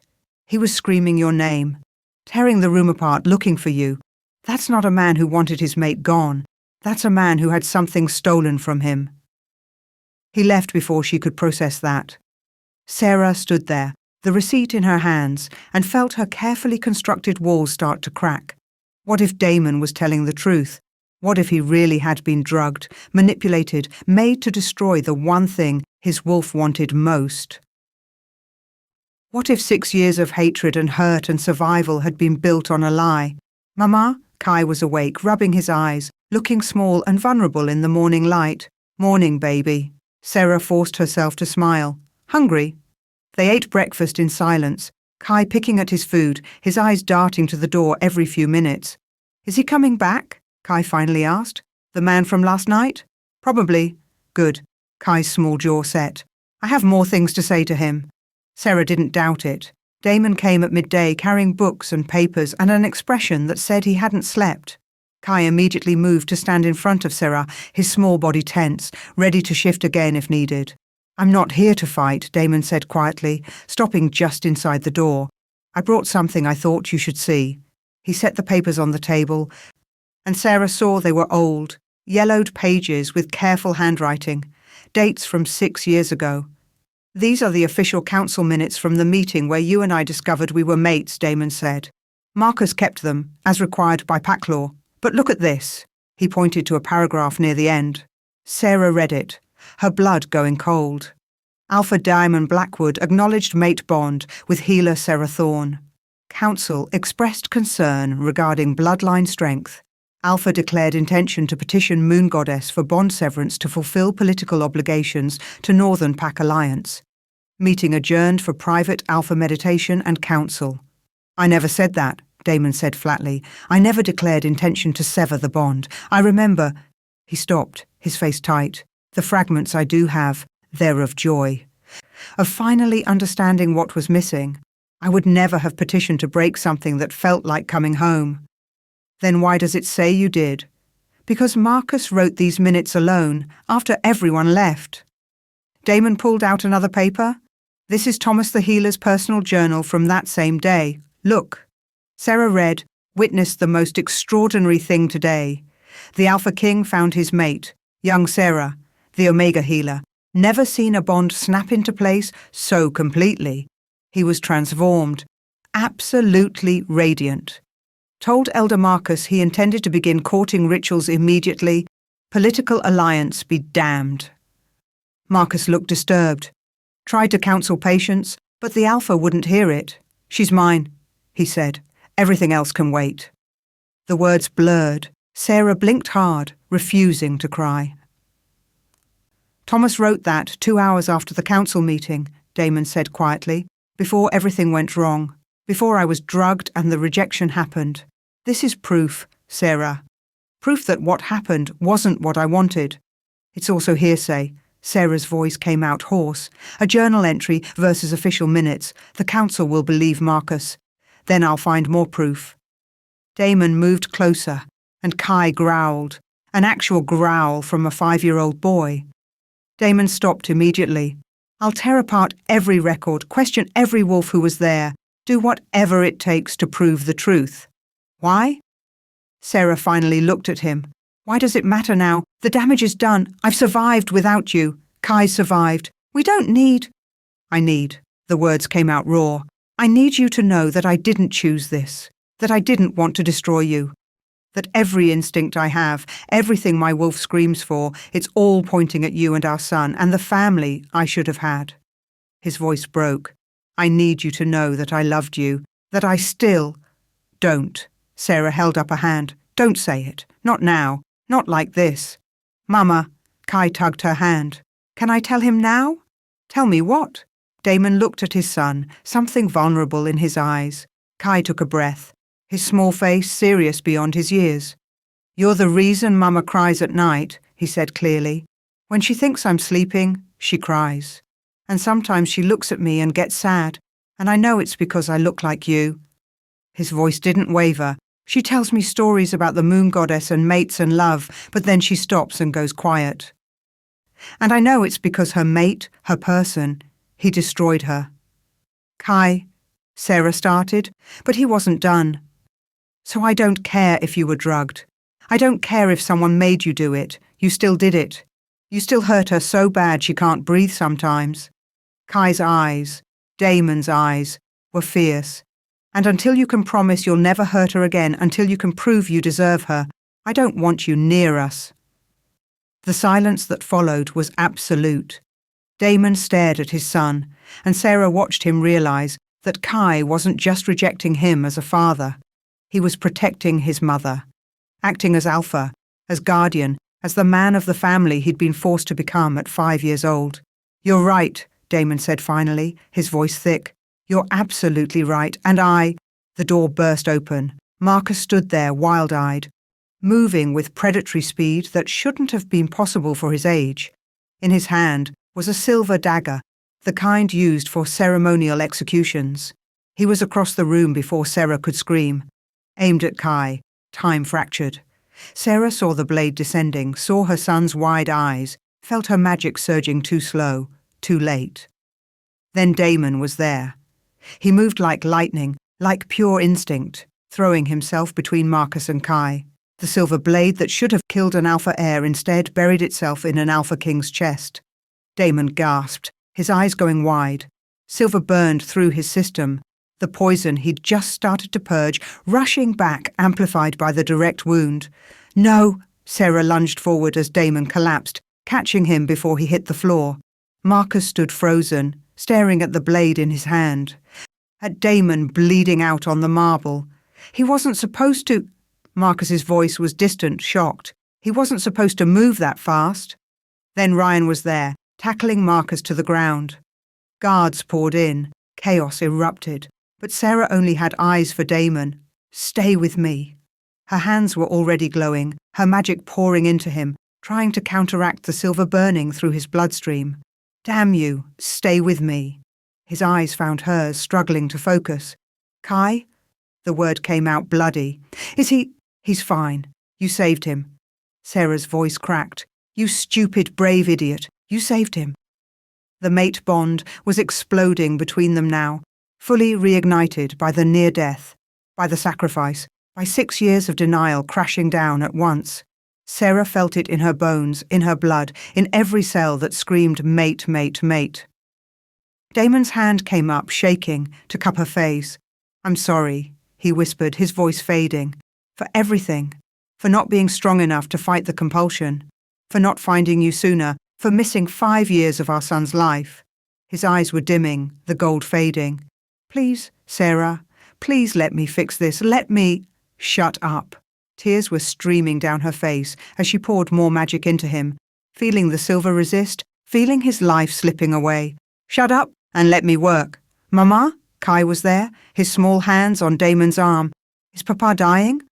The word, Papa, made Damon's eyes flutter open one more time. Brave one, he breathed. So brave. Love you both. Always.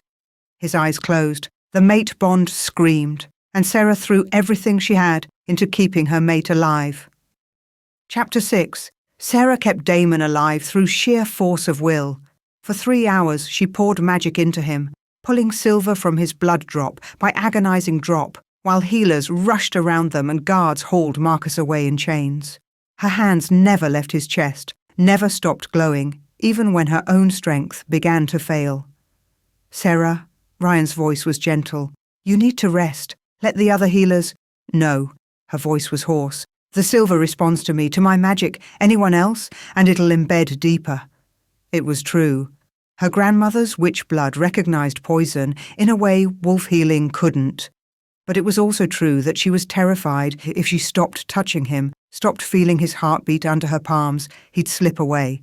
The mate bond was alive between them now, fully restored, and it sang with his pain.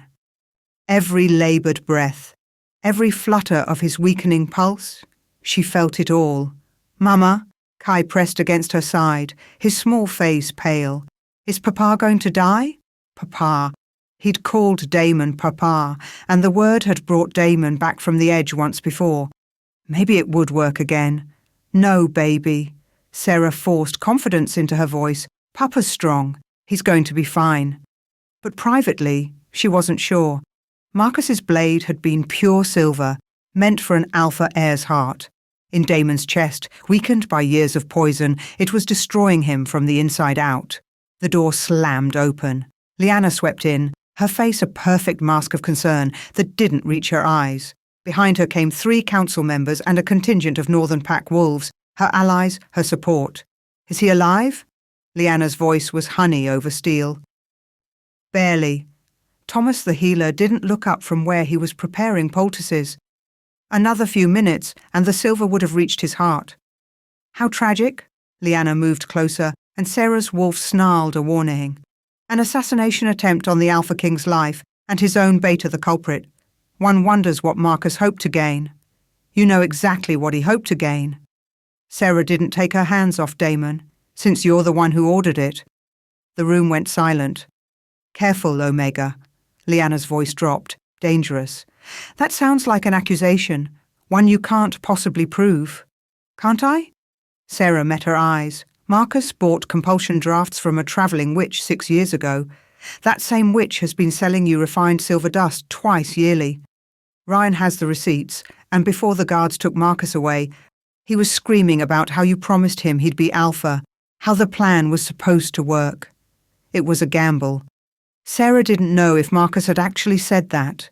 She'd been too focused on keeping Damon alive to hear, but the flicker in Liana's eyes told her she'd guessed right. The ravings of a traitor facing execution. Liana waved a dismissive hand. Marcus was clearly deranged, probably poisoned by the same silver he tried to use on others. She turned to the council members. But this incident does raise serious concerns about the stability of our Paik. The Alpha King nearly killed by his own beta. A strange woman appearing with claims of a secret heir. Violence erupting in the halls. Her eyes found Kai, cold and calculating. We need to restore order. Which means dealing with the source of chaos. Choose your next words carefully, Ryan warned from his position by the door.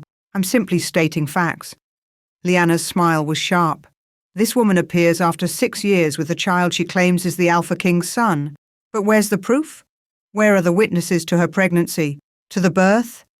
She looked at the council members. For all we know, she conceived this child with some rogue in human territory and is trying to pass him off as alpha blood for her own gain. You're lying. Sarah's voice was deadly quiet. Kai is Damon's son. Anyone with eyes can see. Golden eyes can be faked with magic. Power signatures can be artificially enhanced. Liana shrugged. I'm not saying that's what happened. I'm simply saying we need proof. Real proof. Which is why I'm calling for a blood trial. The council members exchanged glances. One of them, Elder Vera, a steel-haired woman who'd always been fair, stepped forward. A blood trial is a serious matter, Liana. It requires the accused to prove their innocence through combat. Liana's eyes glittered. Trial by ordeal. If the moon goddess truly supports Sarah's claims, she'll grant victory. If not, she smiled, well, justice will be served either way. No, Damon's voice was weak but clear. His eyes had opened, gold barely visible through the pain. I forbid it. You're in no position to forbid anything. Liana looked at him with false sympathy. You're barely conscious, poisoned, and clearly compromised in your judgment regarding this woman. The council can overrule an incapacitated alpha. Try it, Damon growled. Trying to sit up. Sarah pushed him back down. Don't! Her hands pressed firm against his chest. You'll tear the healing. Stay down. Sarah! His hand found hers, grip weak but desperate. Don't let her do this.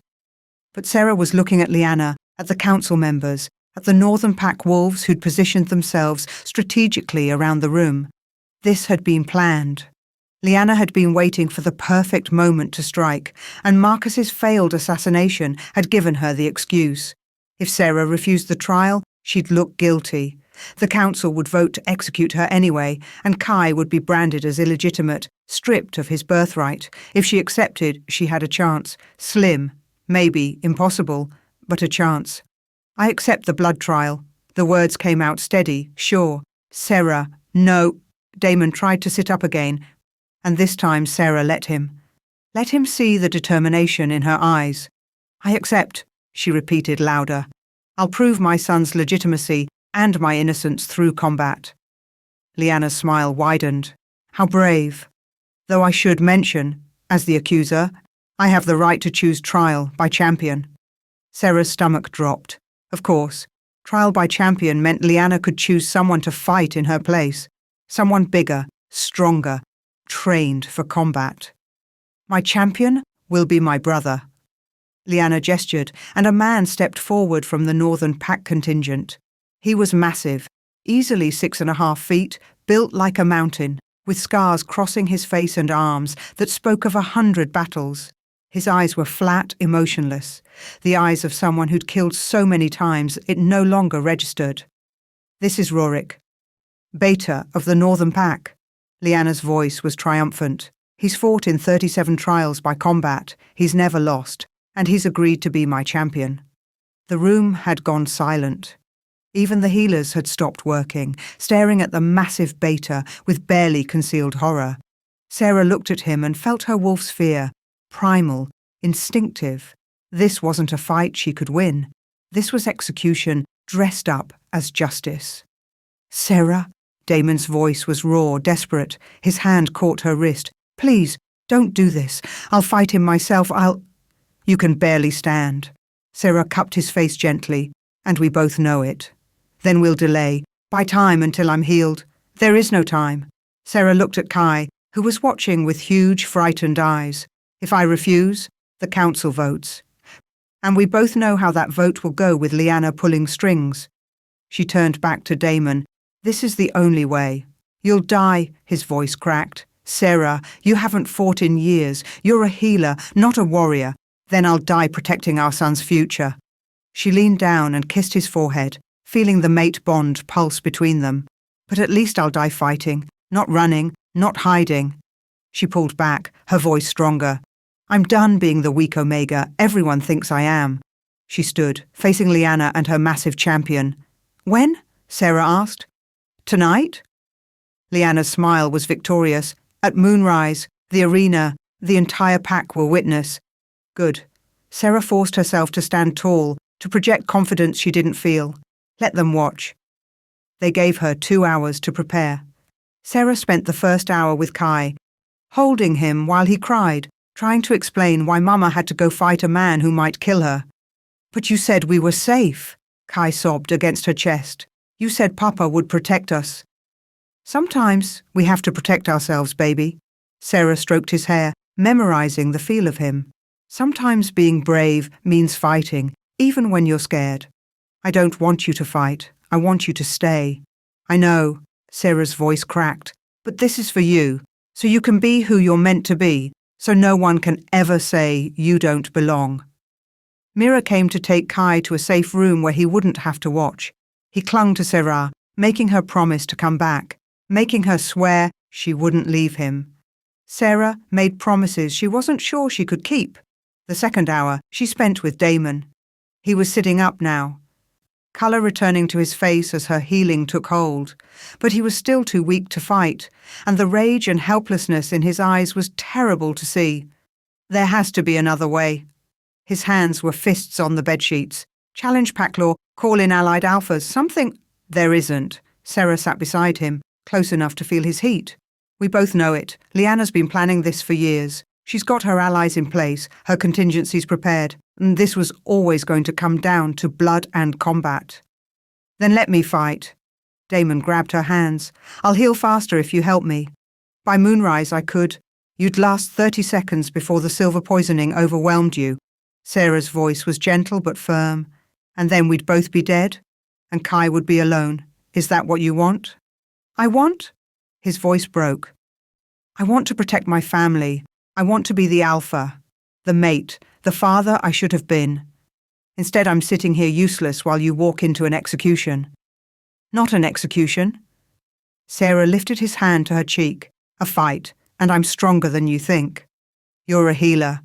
I'm a wolf. Her eyes met his, and I'm your mate. Don't underestimate what that means. Damon pulled her close, his forehead resting against hers. The mate bond sang between them, desperate and aching.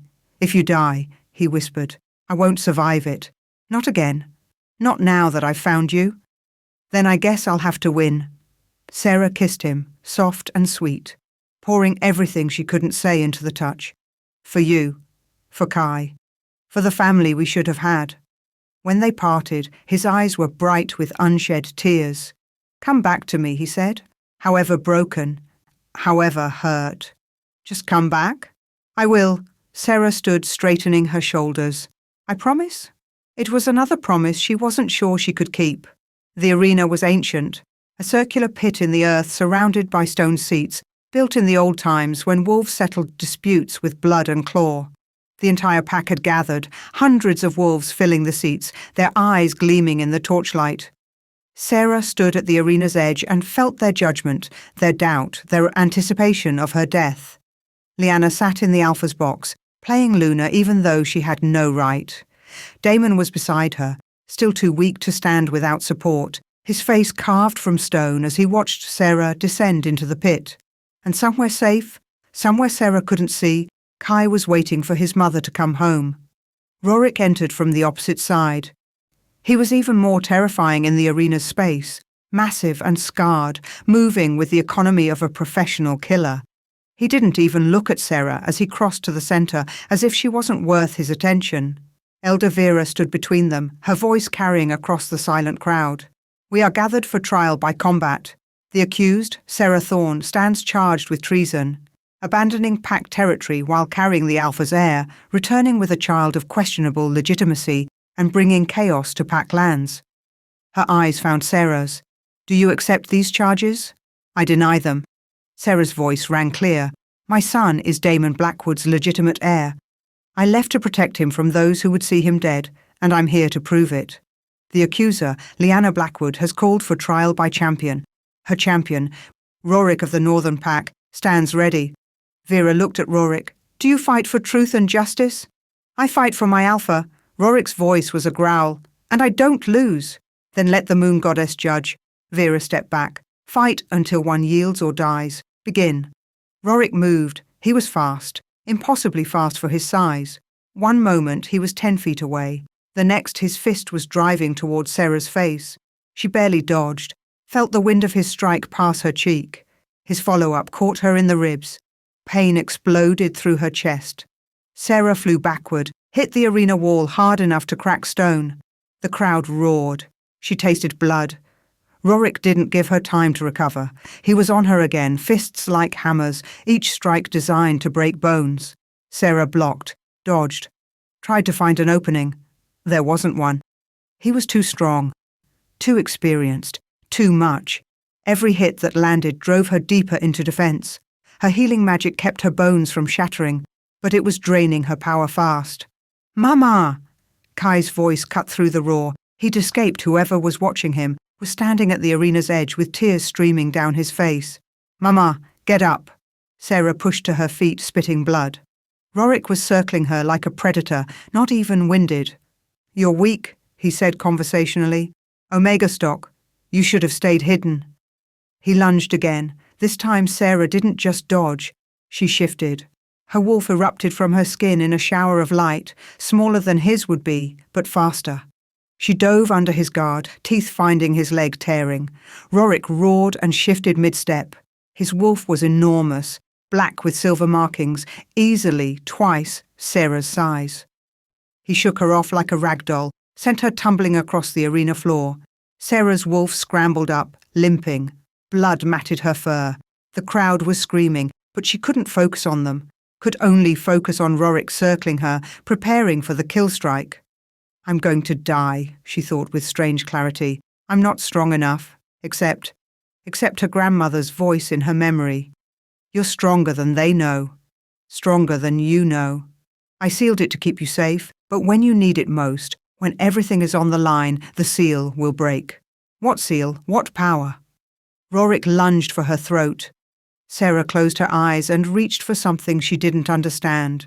Something buried deep beneath years of being told she was weak. Something ancient and sleeping. And the seal shattered. Power erupted from her like a shockwave. Rorik was thrown backward, his massive wolf body slamming into the arena wall. The crowd went silent. Even the torches flickered. Sarah's wolf began to glow. Not the normal shimmer of shift light. This was different. Silver and gold mixed together, witch magic and wolf power combining in ways that shouldn't be possible. Her fur started to shimmer with symbols, ancient markings that wrote themselves in light across her body. She could feel it now, the truth her grandmother had hidden. The bloodline that went back centuries, before the pack split, before wolves and witches became separate things. Moon blessed, the original line. Wolves who could wield magic as easily as claws, and Sarah was the last of them. Her wolf shifted back to human form, but she was still glowing, still marked with power that made the assembled pack drop to their knees instinctively. "Impossible," Lyanna breathed from the Alpha's box. "That bloodline was extinct." "Sealed," Sarah corrected, her voice resonating with power. "Not extinct. My grandmother was moon-blessed. She sealed my power when I was born to protect me from those who would use me. But dying, she released the seal. Made sure when I needed it most, when my son's life was on the line, I'd have the strength to fight." Rorik shifted back to human, blood streaming from wounds that should have already healed. His eyes were wide, frightened. For the first time, he looked uncertain. "What are you?" "I'm a mother protecting her child." Sarah's hands began to glow. "I'm a mate defending her bond. And I'm done being underestimated." She unleashed the power. It wasn't violence, not exactly. It was justice, magic that recognized truth, that forced acknowledgement of what was real. It wrapped around Rorik like chains, lifted him off his feet, held him suspended while light poured through him. "Do you yield?" Sarah's voice was calm, absolute. Rorik struggled, his wolf fighting the magic, but he was outmatched, not by strength or combat skill, but by sheer undeniable power. "I yield." The words came out strangled. "I yield to the moon-blessed." Sarah released him. He collapsed to the arena floor, gasping. The crowd erupted, not in cheers, but in shocked silence that was somehow louder. They were staring at Sarah like she'd become something other, something more. Elder Vara's voice shook as she spoke. "The champion has yielded. The trial is concluded. Sarah Thorne's innocence is proven by the moon goddess's judgment." Sarah looked up at the Alpha's box, at Damon, whose face was a mixture of awe and pride and something that looked like devotion. Their eyes met, and the mate bond sang between them. She'd won. Kai was safe. They were... No. Liana stood, her beautiful face twisted with rage. No, I won't let this happen. I won't let some witch-blood whore take what's mine. She pulled a vial from her dress, held it up so everyone could see the silver liquid inside. If I can't have the throne, no one will. Liana, don't... Damon tried to stop her, but he was still too weak. Liana drank the silver in one long swallow. What happened next would haunt Sarah's nightmares forever. Liana's body convulsed. Her skin began to crack, light bleeding through like lava through stone. Her scream wasn't human or wolf. It was something monstrous, corrupted, wrong. Her shift began, but it was twisted. Her wolf emerged too large, too angular, with silver burning in its veins instead of blood. Its eyes were pure white, empty, and its fur seemed to absorb light rather than reflect it. A corrupted. A dark magic transformation that burned out the soul and created a monster that existed only to kill. Forbidden for centuries because it was a death sentence not just for the caster, but for everyone near them. The corrupted wolf that had been Liana threw back its head and howled. The sound shattered windows, made wolves scream and cover their ears. And when it lowered its massive head and fixed those empty white eyes on the arena, Sarah felt her blood turn to ice, because Liana had drunk enough silver to kill 20 wolves. In her corrupted form, it made her unstoppable, and if someone didn't put her down before the silver burned through her completely, she'd explode, taking everyone in the arena with her. Sarah looked at Kai, at Damon, at the hundreds of pack members who'd come to watch her trial. They were all going to die unless she stopped this. And she had no idea how. Chapter 7. The corrupted wolf that had been Liana circled the arena, its massive body wrong in ways that made Sarah's eyes hurt to look at. Silver bled from its paws like sweat, burning the ground where it stepped. Its white eyes swept across the terrified pack members, and Sarah could see it calculating, looking for the weakest, the most vulnerable, looking for her son. Everyone out, Damon's voice rang with alpha command, even weakened as he was. Clear the arena. Now. But the pack was frozen in terror.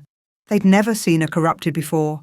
Most wolves lived their entire lives without witnessing the forbidden transformation. The corrupted were nightmare stories, warnings about dark magic and the price of desperation. Now one stood in their arena, and no one knew how to fight it. Sarah did. Her grandmother's memories were flooding back with her awakened power, centuries of moon-blessed knowledge unlocking like doors in her mind. Corrupted wolves were nearly impossible to kill because the silver in their veins made them immune to most magic, and their enhanced strength made physical combat suicide. Nearly impossible. Not completely. The corrupted Liana's head snapped toward the stands where Kai stood frozen, and Sarah saw the moment it made its choice. The monster lunged, covering impossible distance in a single leap, its jaws opening wide enough to swallow a child whole. Kai! Sarah's scream tore from her throat as she threw herself forward, power blazing. But someone was faster. Damon vaulted over the arena wall despite his wounds, despite the silver still burning in his system. Despite every logical reason, he shouldn't be able to move that quickly. He hit the corrupted mid-leap, his shift incomplete, but enough to alter its trajectory. They crashed together into the stone seating. The impact should have killed Damon, would have killed him if his wolf hadn't taken over completely, driven by a father's desperate need to protect his young. Papa! Kai's power exploded outward in response to his father's protection. The little boy began to glow, his eyes blazing pure gold. And where his hands touched the stone, it cracked with barely contained energy. Sarah reached them as the corrupted threw Damon off. Her mate hit the wall hard, coughing blood, but he was already struggling to stand. Already putting himself between the monster and their son. Damon, you can't, Sarah started. I can, and I will. His voice was rough, broken. I've failed them enough. Not anymore. Never again. The corrupted circled them, and Sarah saw its eyes focus on Kai with terrible intelligence. It knew. Somehow, even transformed and monstrous, Liana knew that killing the heir would destroy everything. It lunged again. This time, Sarah was ready. She threw up a shield of moon-blessed power, silver-gold light that caught the corrupted mid-strike. The impact made her bones vibrate, made her teeth ache, but she held. "Damon," she didn't take her eyes off the monster. "Get Kai out of here. I'm not leaving you." But he was moving toward their son, was scooping Kai into his arms, even as he positioned himself to guard Sarah's back. Father and son, fighting together for the first time. The corrupted slammed against her shield again, and Sarah felt it crack. This wasn't sustainable. The thing was too strong. Too driven by corrupted power and silver-fueled rage, she needed to end this quickly. But how? The answer came from her newly awakened memories. Moon-blessed wolves could purge corruption, could burn away dark magic with their light. But it required touch, required getting close enough to a monster that could tear her apart in seconds. "Sarah, whatever you're thinking," Damon had seen her expression change. "Don't. Keep Kai safe." She dropped the shield and moved. The corrupted was expecting defense, not attack. Sarah's sudden charge caught it off guard. She dove under its guard, her hands finding its chest, and poured every ounce of power she had into purging the corruption. The corrupted screamed. It wasn't the howl from before. This was agony, the sound of dark magic being burned away. Silver began to pour from its eyes, its mouth seeping from its skin like blood. The monster thrashed, trying to throw Sarah off, but she held on with desperate strength. "Mama!" Kai's voice cut through the chaos. "I can help!" "No, Kai!" Damon tried to hold him, but the boy was already glowing, his power reaching out instinctively toward his mother. And something extraordinary happened. The moment Kai's power touched Sarah's, the mate bond flared to life. Not just between Sarah and Damon, though that sang loud and clear, but between all three of them. Parent to child, mate to mate, blood to blood. A triad. Sarah felt Damon's strength flow into her, felt his alpha power amplifying her magic, felt Kai's raw potential, untrained but pure, joining the current. The three of them were suddenly linked, their powers synchronizing into something greater than the sum of their parts. This was what the legend spoke of. True mates with a blood-bonded heir, their powers creating a feedback loop of strength that could move mountains, that could burn away even the darkest corruption. Sarah's hands blazed white-hot against the corrupted's chest. The monster's screams reached a crescendo, then cut off abruptly. Its massive body began to shrink, the corruption burning away, revealing Liana's human form underneath, broken, dying, her eyes clearing for just a moment. "I could have been queen," she whispered, blood on her lips. "I could have—" Then she was gone, her body dissolving into ash that scattered in the arena's wind. Sarah collapsed. Damon was there immediately, catching her before she hit the ground. Behind him, Kai ran forward, his small hands finding his parents, completing the circle of their joined power. "Is it over?" Kai's voice was small, frightened. "Is the bad lady gone?" "Yes, baby." Sarah pulled him close with shaking arms. "She's gone."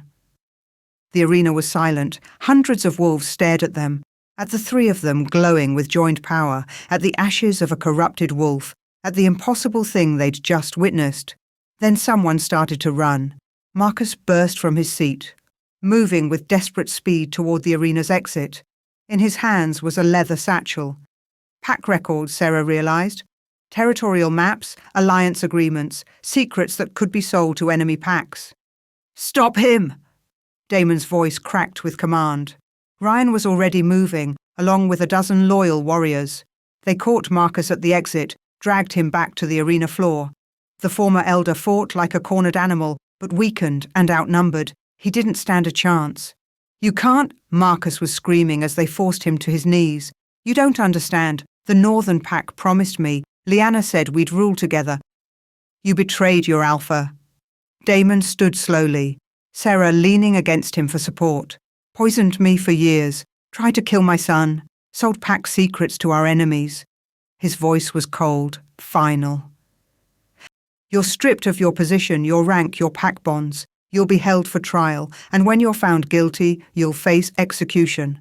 "No," Marcus lunged, trying to break free. "I did what I had to. You were weak, Your mate was worthless. You were destroying the pack with your... Damon's fist caught him across the jaw, ending the tirade. Marcus crumpled, unconscious. Get him out of my sight, Damon ordered. The rest of you, council members, pack leaders, meet me in the Great Hall in 1 hour. We need to discuss the future of this pack. The warriors dragged Marcus away. The crowd began to disperse, wolves talking in hushed, frightened voices. Everything they'd believed about their pack, about their leaders, had been shattered in one brutal night. Sarah felt Damon's arm tighten around her waist. Can you walk? His voice was soft. Just for her. I think so.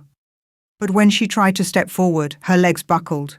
Damon caught her, lifting her into his arms like she weighed nothing. His own injuries forgotten, his weakness pushed aside by sheer will. Kai pressed close to his father's legs, and together they made their way out of the arena. Behind them, Elder Vera's voice called out, "The trial is concluded. Sarah Thorne is innocent. The charges are dismissed." It should have felt like victory. Instead, Sarah just felt tired, exhausted down to her bones, her newly awakened power leaving her drained in ways she'd never experienced. She let her head rest against Damon's shoulder and tried not to think about what came next. Because the crisis was over, the threats neutralized, which meant they had to face the real question. What now? Damon carried her to his private chambers, not a guest suite this time, but his actual rooms. The space was masculine, simple, dominated by a massive bed and windows overlooking the forest. He set her down gently on the sofa, Kai immediately climbing up beside her. "I should check your wounds," Sarah said automatically, reaching for Damon. He caught her hand, stopped her. "You're the one who nearly died tonight." "I'm fine." "You're not fine. You took a silver blade to the chest. You shifted when you shouldn't have been able to. I protected my family." Damon's voice was firm. "That's all that matters." He moved to pour water from a pitcher, brought cups for both her and Kai. His hands were steady, but Sarah could see the tremor beneath. Exhaustion? Pain? The aftermath of adrenaline. Kai drank his water in gulps, then looked between his parents with serious eyes. "Are we safe now?" he asked. "Really safe?" "Really safe," Damon confirmed. He crouched down to Kai's level. "The bad people are gone. Your mama's innocence is proven. You're recognized as my son, my heir." His voice softened. "No one will ever threaten you again. I promise. Because you're the Alpha King? Because I'm your papa." Damon's hand came up to touch Kai's face, gentle and wondering. "And I will burn this whole territory to the ground before I let anyone hurt you or your mother." Kai studied him for a long moment. Then slowly, he leaned forward and hugged his father. It was tentative, uncertain, but it was real. And Sarah watched Damon's face crack open with emotions too big for words. He wrapped his arms around their son and held him like he was afraid Kai might disappear. "I've got you, brave one," Damon whispered. "I've got you." A knock at the door interrupted the moment. Ryan's voice called through. "Damon, the council is assembled. They're asking for you and Sarah both." Damon pulled back from Kai reluctantly. "Tell them 15 minutes. They're pretty insistent. Then they can learn patience." Damon's voice hardened. 15 minutes, Ryan, not before." Footsteps retreated. Damon turned back to Sarah and Kai, his expression conflicted. "I need to address them," he said quietly. "The pack needs to see strength, stability. But Sarah, if you're too exhausted, I'll come." She stood steadying herself. "They need to see us both, united." "Are we?" The question was soft, vulnerable. "United?" Sarah looked at him. This man who destroyed her and saved her. Who'd missed 5 years of his son's life but fought a monster to protect him. This man whose mate bond sang in her chest, whose power had joined with hers to create something legendary. This man she still wasn't sure she could trust. "I don't know," she said honestly, "but we can figure that out after we deal with the pack." Pain flickered across Damon's face, but he nodded. They made their way to the great hall with Kai between them, each parent holding one of his small hands. The corridor was lined with pack members who'd come to see them, some bowing, some staring, all of them uncertain about what came next. The great hall was packed. The entire pack council was there, along with visiting alphas, warriors, elders. Hundreds of eyes tracked them as they entered, as they walked to the front where the Alpha's throne sat empty. Damon didn't sit. Instead, he stood before the assembled wolves and spoke. Tonight, you witnessed things that shouldn't be possible. A corrupted transformation, a moon-blessed awakening. Power that legends spoke of but few believed was real. His voice carried, strong and clear. You also witnessed betrayal at the highest levels. Marcus, my beta and trusted advisor, poisoned me for years. Liana, my chosen mate, orchestrated my manipulation and tried to eliminate my true mate and heir. The crowd murmured. Damon waited for silence before continuing. I was weak, blind. I let myself be controlled. Let poison cloud my judgment. Let politics and ambition destroy what should have been sacred. His eyes found Sarah's. 6 years ago, I rejected my fated mate. I don't remember doing it. The compulsion draft stole those memories. But that doesn't absolve me, doesn't undo the damage. He turned to face the crowd fully. Sarah Thorne kept our son safe when I failed to. She survived the rejection that should have killed her. She raised an alpha heir alone in exile, while I wallowed in ignorance and false marriage. She returned to risk her life, proving what I should have known from the beginning. That she is strong, that our son is legitimate, that she deserves every honor and protection this pack can offer. Sarah's throat tightened. This was more than a political speech. This was confession, apology, plea. Then Damon did something that made the entire hall gasp. He knelt. Not just a knee bent in respect, but fully knelt, head bowed, neck exposed in the ultimate gesture of submission, an alpha king on his knees before his mate and son. Sarah, his voice shook. I rejected you once in ignorance and cruelty. I shattered our bond, destroyed your trust, stole years we should have had together. I can't undo that, can't fix it with words or titles or power. He looked up at her, and his eyes were bright. So I'm not making commands. I'm not demanding anything. I'm asking, begging, for a chance to be the mate and father I should have been from the beginning. The hall was silent, waiting. Let me prove I can be worthy of you both, Damon continued. Let me earn back what I destroyed. I don't expect forgiveness. I don't expect love. But please, his voice broke, please give me the chance to try. Sarah stared at him, this powerful man kneeling before her, offering everything, asking for nothing but opportunity. The mate bond was screaming at her to accept, to pull him close, to forgive and forget. But her heart was a more cautious thing, scarred by rejection and 6 years of survival. Before she could answer, the great hall door slammed open. A woman entered, and every wolf in the room immediately dropped to their knees. She was ancient, far older than any elder Sarah had seen, with silver hair that fell to her waist and eyes that glowed with power, even in human form. She wore robes marked with symbols that predated pack law, that spoke of times when wolf and magic were one. Rise, she commanded, and her voice resonated with authority that made alpha command seem like suggestion. The pack obeyed.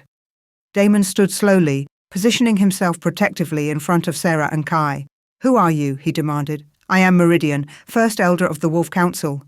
Her eyes swept the room, then settled on Sarah.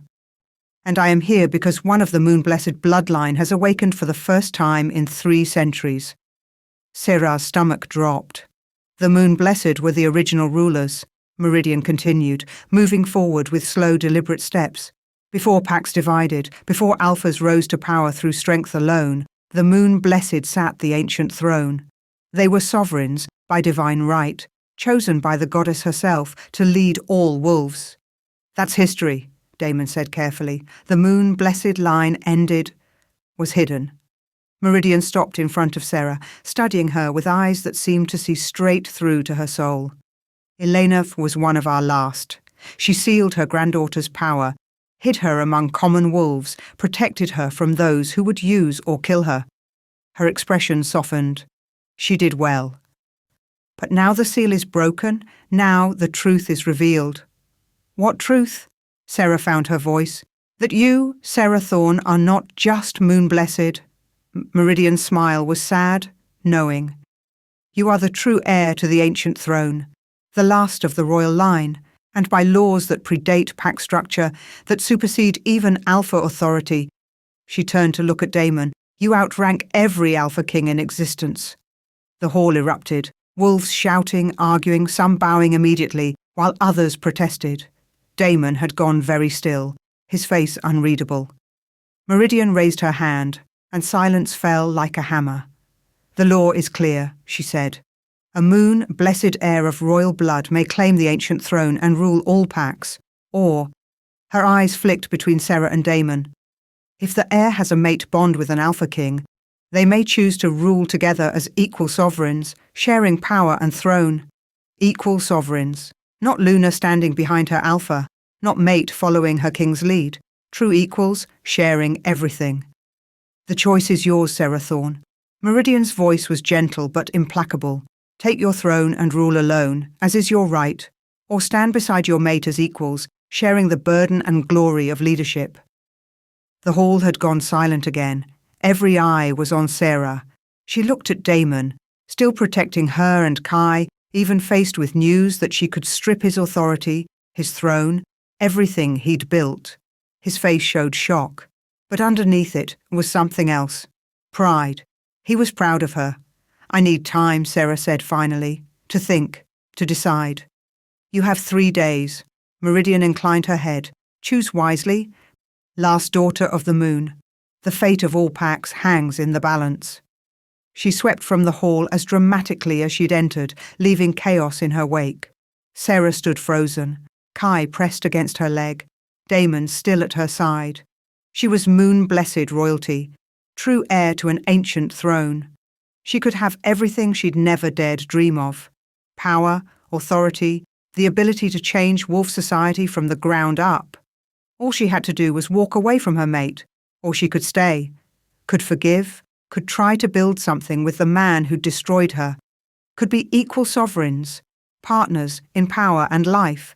But that required trust, required believing that Damon wouldn't hurt her again, required opening her scarred heart to the possibility of love.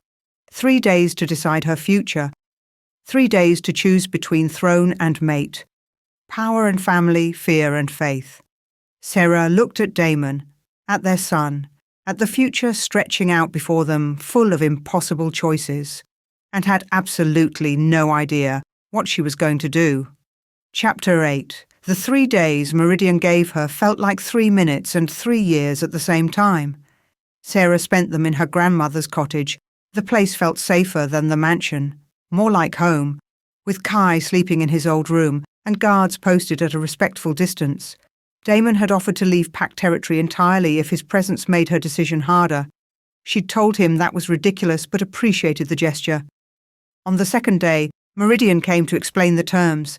They sat at the old wooden table where Sarah had learned to make healing poultices, where her grandmother had told her stories about moon-blessed queens who ruled with wisdom and power. Now Sarah was being offered that same crown. The sovereign's trial, Meridian said, her ancient eyes serious, is not a test of strength alone. It measures character, sacrifice, the willingness to put others before self. She looked at where Damon stood by the window, keeping his distance but unable to leave entirely. Most alphas who attempt it die. Those who survive are forever changed. What does it involve? Sarah asked. That depends on the person. The trial adapts to test what the moon goddess deems most necessary. Meridian's expression was grave. But know this, if Damon attempts the trial and fails, he doesn't simply lose his chance to rule beside you, he loses his life. Damon turned from the window. I'll take the trial. I'll take 1,000 trials if that's what it takes to prove I'm worthy of standing beside Sarah and Kai. No. The word came out of Sarah's mouth before she'd fully thought it through. No, you won't. Sarah. Damon's voice was rough with desperation. I said no. She stood, her hands flat on the table. I spent 6 years being strong for my son. 6 years surviving alone in a world that wasn't made for us, raising an alpha heir with no pack support, no mate, no safety net. Her throat tightened. I learned that I don't need someone to complete me. I'm already whole. She saw the pain flicker across Damon's face, but she pressed on. And if I take this crown, if I accept power because of bloodline and destiny and ancient laws, I'm just perpetuating the same system that destroyed us in the first place. Sarah turned to Meridian. Power concentrated in one person, even a good person, even someone with the best intentions. That's how we got here. That's how Lyanna could poison an Alpha King for years without anyone stopping her. That's how Marcus could betray his pack. That's how I could be rejected and exiled and no one questioned it. What are you saying? Meridian's eyes were sharp, curious. I'm saying I reject the crown. Sarah's voice was steady, sure. I don't want to be a moon-blessed queen ruling alone or with a mate. I want something better. The cottage was silent. Damon stared at her like she'd grown a second head. Meridian leaned back, a small smile playing at her lips. Go on, the elder said. A council, Sarah continued, the idea crystallizing as she spoke. Representatives from every bloodline. Alphas, betas, omegas, healers, warriors. Elected, not born into power. Decisions made collectively, not by one person's whim. She looked at Damon. No more Alpha Kings. No more concentration of power that can corrupt or be corrupted. A system where what happened to me could never happen again because there are checks, balances, voices that must be heard. You want to end the monarchy, Meridian said quietly. Dismantle thousands of years of tradition. I want my son to grow up in a world where his worth isn't determined by his bloodline alone, where Omegas aren't dismissed as weak, where power is shared, not hoarded. Sarah's hands were shaking, but her voice was firm. That's the world I want to build, not as a queen, as a wolf who knows what it's like to be powerless. Damon moved toward her, stopping just out of reach. You're serious? Completely. The Pax will resist, Meridian warned. Change always faces opposition. Some alphas will see this as a threat to their authority. Then they'll have to adapt. Sarah met her eyes, or be left behind. Because I'm not taking the throne, and I'm not letting someone else claim it either. The age of moon-blessed monarchs ends with me. For a long moment, Meridian just looked at her. Then the ancient elder threw back her head and laughed, a sound of genuine delight. Your grandmother would be so proud, she said, wiping her eyes. She always said you had the heart of a revolutionary. Her expression turned serious. Very well, I'll present your proposal to the Wolf Council. But Sarah, this won't be easy. You're proposing to overturn the foundation of Wolf Society. I know, Sarah's jaw set. But easy and right aren't the same thing. Meridian stood, gathering her robes. You have wisdom beyond your years, last daughter. The council will convene in 1 month to hear your proposal formally. Prepare well. She paused at the door. And Damon? You may not get to take the Sovereign's trial, but something tells me you'll face a different kind of test, one that matters more. She left, and Sarah was alone with Damon in the cottage that had sheltered her as a child and again as a broken adult. You're not taking the crown, Damon said slowly, like he was trying to understand a foreign language. No. Because you don't want to rule. Because I want to change what ruling means. Sarah moved to the window, looking out at the forest. I could take that throne and be a benevolent queen, make good choices, protect the weak. But when I die, when Kai takes over, what then? What if he becomes corrupted by power? What if his heir is cruel? One good monarch doesn't fix a broken system. She felt Damon come to stand beside her, close, but not touching. I would have taken that trial, he said quietly. I would have died trying to prove I could stand beside you. I know, Sarah's throat was tight, but I don't need you to die for me. I need, she stopped. The words caught somewhere between her heart and her mouth. What? Damon's voice was gentle. What do you need? Time. The word came out small, honest. I need time to trust you again.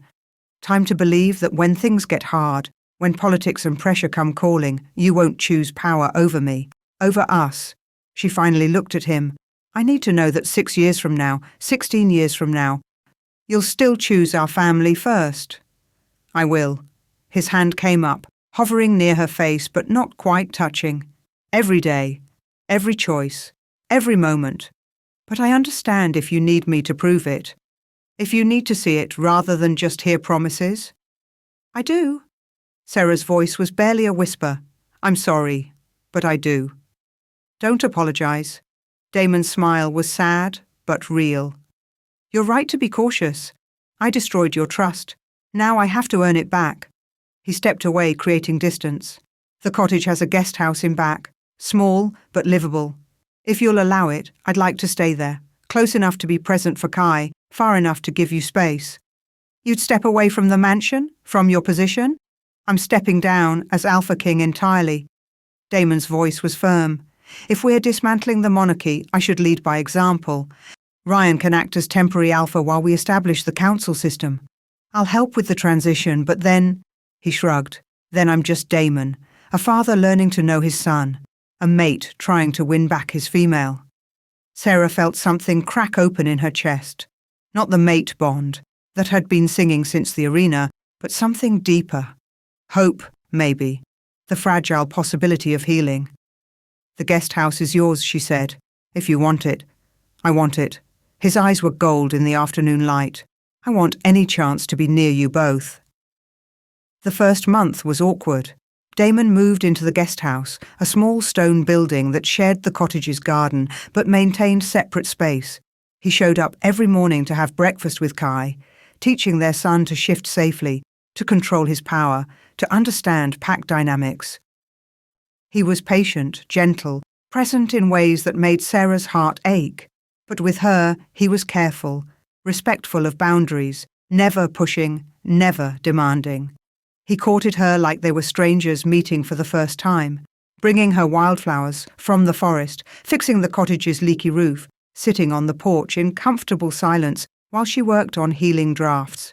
"Why moonflowers?" Sarah asked one evening, accepting the bundle of white blooms he'd gathered. "Because you smell like them." Damon's voice was quiet. "In my dreams, before I knew who you were, I could never place the scent. But it was moonflowers. You've always smelled like moonflowers to me." Sarah buried her nose in the blooms to hide the tears that suddenly threatened. The Wolf Council met to hear her proposal. The debate was fierce. Alphas who saw their authority threatened, traditionalists who clung to the old ways, progressives who'd been waiting for change. In the end, Sarah's vision won by a narrow margin. The monarchy would end. A new council system would begin. It would take years to fully implement, but it was starting. Damon kept his word. He stepped down, transferred power to a transitional council, and focused on being a father and would-be mate. Some pack members were angry, others relieved. Most were simply confused by an alpha king who'd give up a throne for a family. 2 months in, Kai started calling him Papa, without hesitation. 3 months in, he asked why Mama and Papa didn't sleep in the same house like other mates. "Because sometimes adults need time to heal," Sarah had explained, brushing his hair before bed. "Like when you scrape your knee, you have to let it get better before you can run on it again." "Is Mama's heart scraped?" Kai asked with 5-year-old wisdom. "Something like that." "Papa could help it heal? He's good at fixing things?" Sarah didn't have an answer for that. 4 months in, Damon started teaching Kai to read, sitting in the cottage's main room with their son in his lap, sounding out words in children's books. Sarah watched from the kitchen and felt the walls around her heart start to crumble. 5 months in, she invited Damon to stay for dinner instead of retreating to the guest house. They ate together as a family, did dishes side by side, put Kai to bed together. It felt natural, right, like pieces of a puzzle finally finding their places. That night, after Kai was asleep, they sat on the porch, under stars. "Tell me about his first steps," Damon said quietly. "His first word. All the things I missed." So Sarah did. She told him about pregnancy alone in human territory, about Kai being born small but fierce, about his first word being mama, his first steps at 11 months, his obsession with wooden wolves and how he'd line them up in careful rows. About the time he'd gotten sick and she'd been terrified he would die because she couldn't take him to wolf healers. About his laugh, his stubbornness, his habit of humming when he was happy. Damon listened to every word, his face a mixture of wonder and grief for all he'd lost. "Thank you," he said when she finished, "for keeping him safe, for being strong enough for both of us when I failed." "You're not failing now," Sarah said, and was surprised to realize she meant it. 6 months after the arena, Sarah woke up and realized she was happy, not content, not surviving. Actually happy. She could hear Kai's laughter outside, could see through the window as Damon chased their son around the garden in wolf form, a massive black wolf playing gently with a glowing pup. The sight made something warm bloom in her chest. The mate bond had been patient, waiting for her heart to catch up. Now it sang with possibilities, with the promise of what they could be if she just let herself trust again. That evening, the pack held a bonfire to celebrate the full moon and the beginning of harvest season. Sarah dressed carefully, choosing a simple blue dress that brought out her eyes. She stood in front of the mirror for a long moment, then did something she hadn't done since returning to pack territory. She left her veil on the dresser. Damon was waiting outside the cottage with Kai, both of them dressed for the celebration. When he saw her, really saw her, face bare and exposed in the golden evening light, his breath caught. "Beautiful," he breathed. "You're so beautiful." Kai grabbed her hand. "Mama, Papa taught me a new howl today. Want to hear?" At the bonfire, baby. Sarah squeezed his hand. "Show everyone." They walked to the gathering together, a family in truth, if not yet in law. The pack parted for them, bowing to Sarah, not because she was moon-blessed royalty, but because she was the woman who'd changed their world, who'd shown them a different way forward. The bonfire blazed high, sparks rising to meet the stars. Wolves danced and told stories, children ran wild, and the air smelled of roasted meat and autumn flowers. Kai immediately ran off to play with other pups, finally able to be a normal child. Sarah and Damon stood at the fire's edge, close but not quite touching. "He's thriving," Damon said, watching Kai wrestle with a pup twice his size and win with pure determination. "He is," Sarah smiled. "He has his father's stubbornness and his mother's courage." Damon turned to face her fully. "Sarah, I know we're taking this slow. I know you need time. But I have to ask." His voice dropped, vulnerable. "Is there a future for us? Or am I courting a dream that will never be real?" Sarah looked at him. This man who destroyed her and fought to rebuild what he'd broken, who'd given up a throne to be a father, who'd spent 6 months proving with actions, instead of words, that he meant every promise. "Ask me," she said quietly. "What?" "Ask me to be your mate." Her heart was racing. Not because of a bond that snapped into place, not because destiny chose us. "Ask me, and let me choose you back." Understanding dawned in Damon's eyes.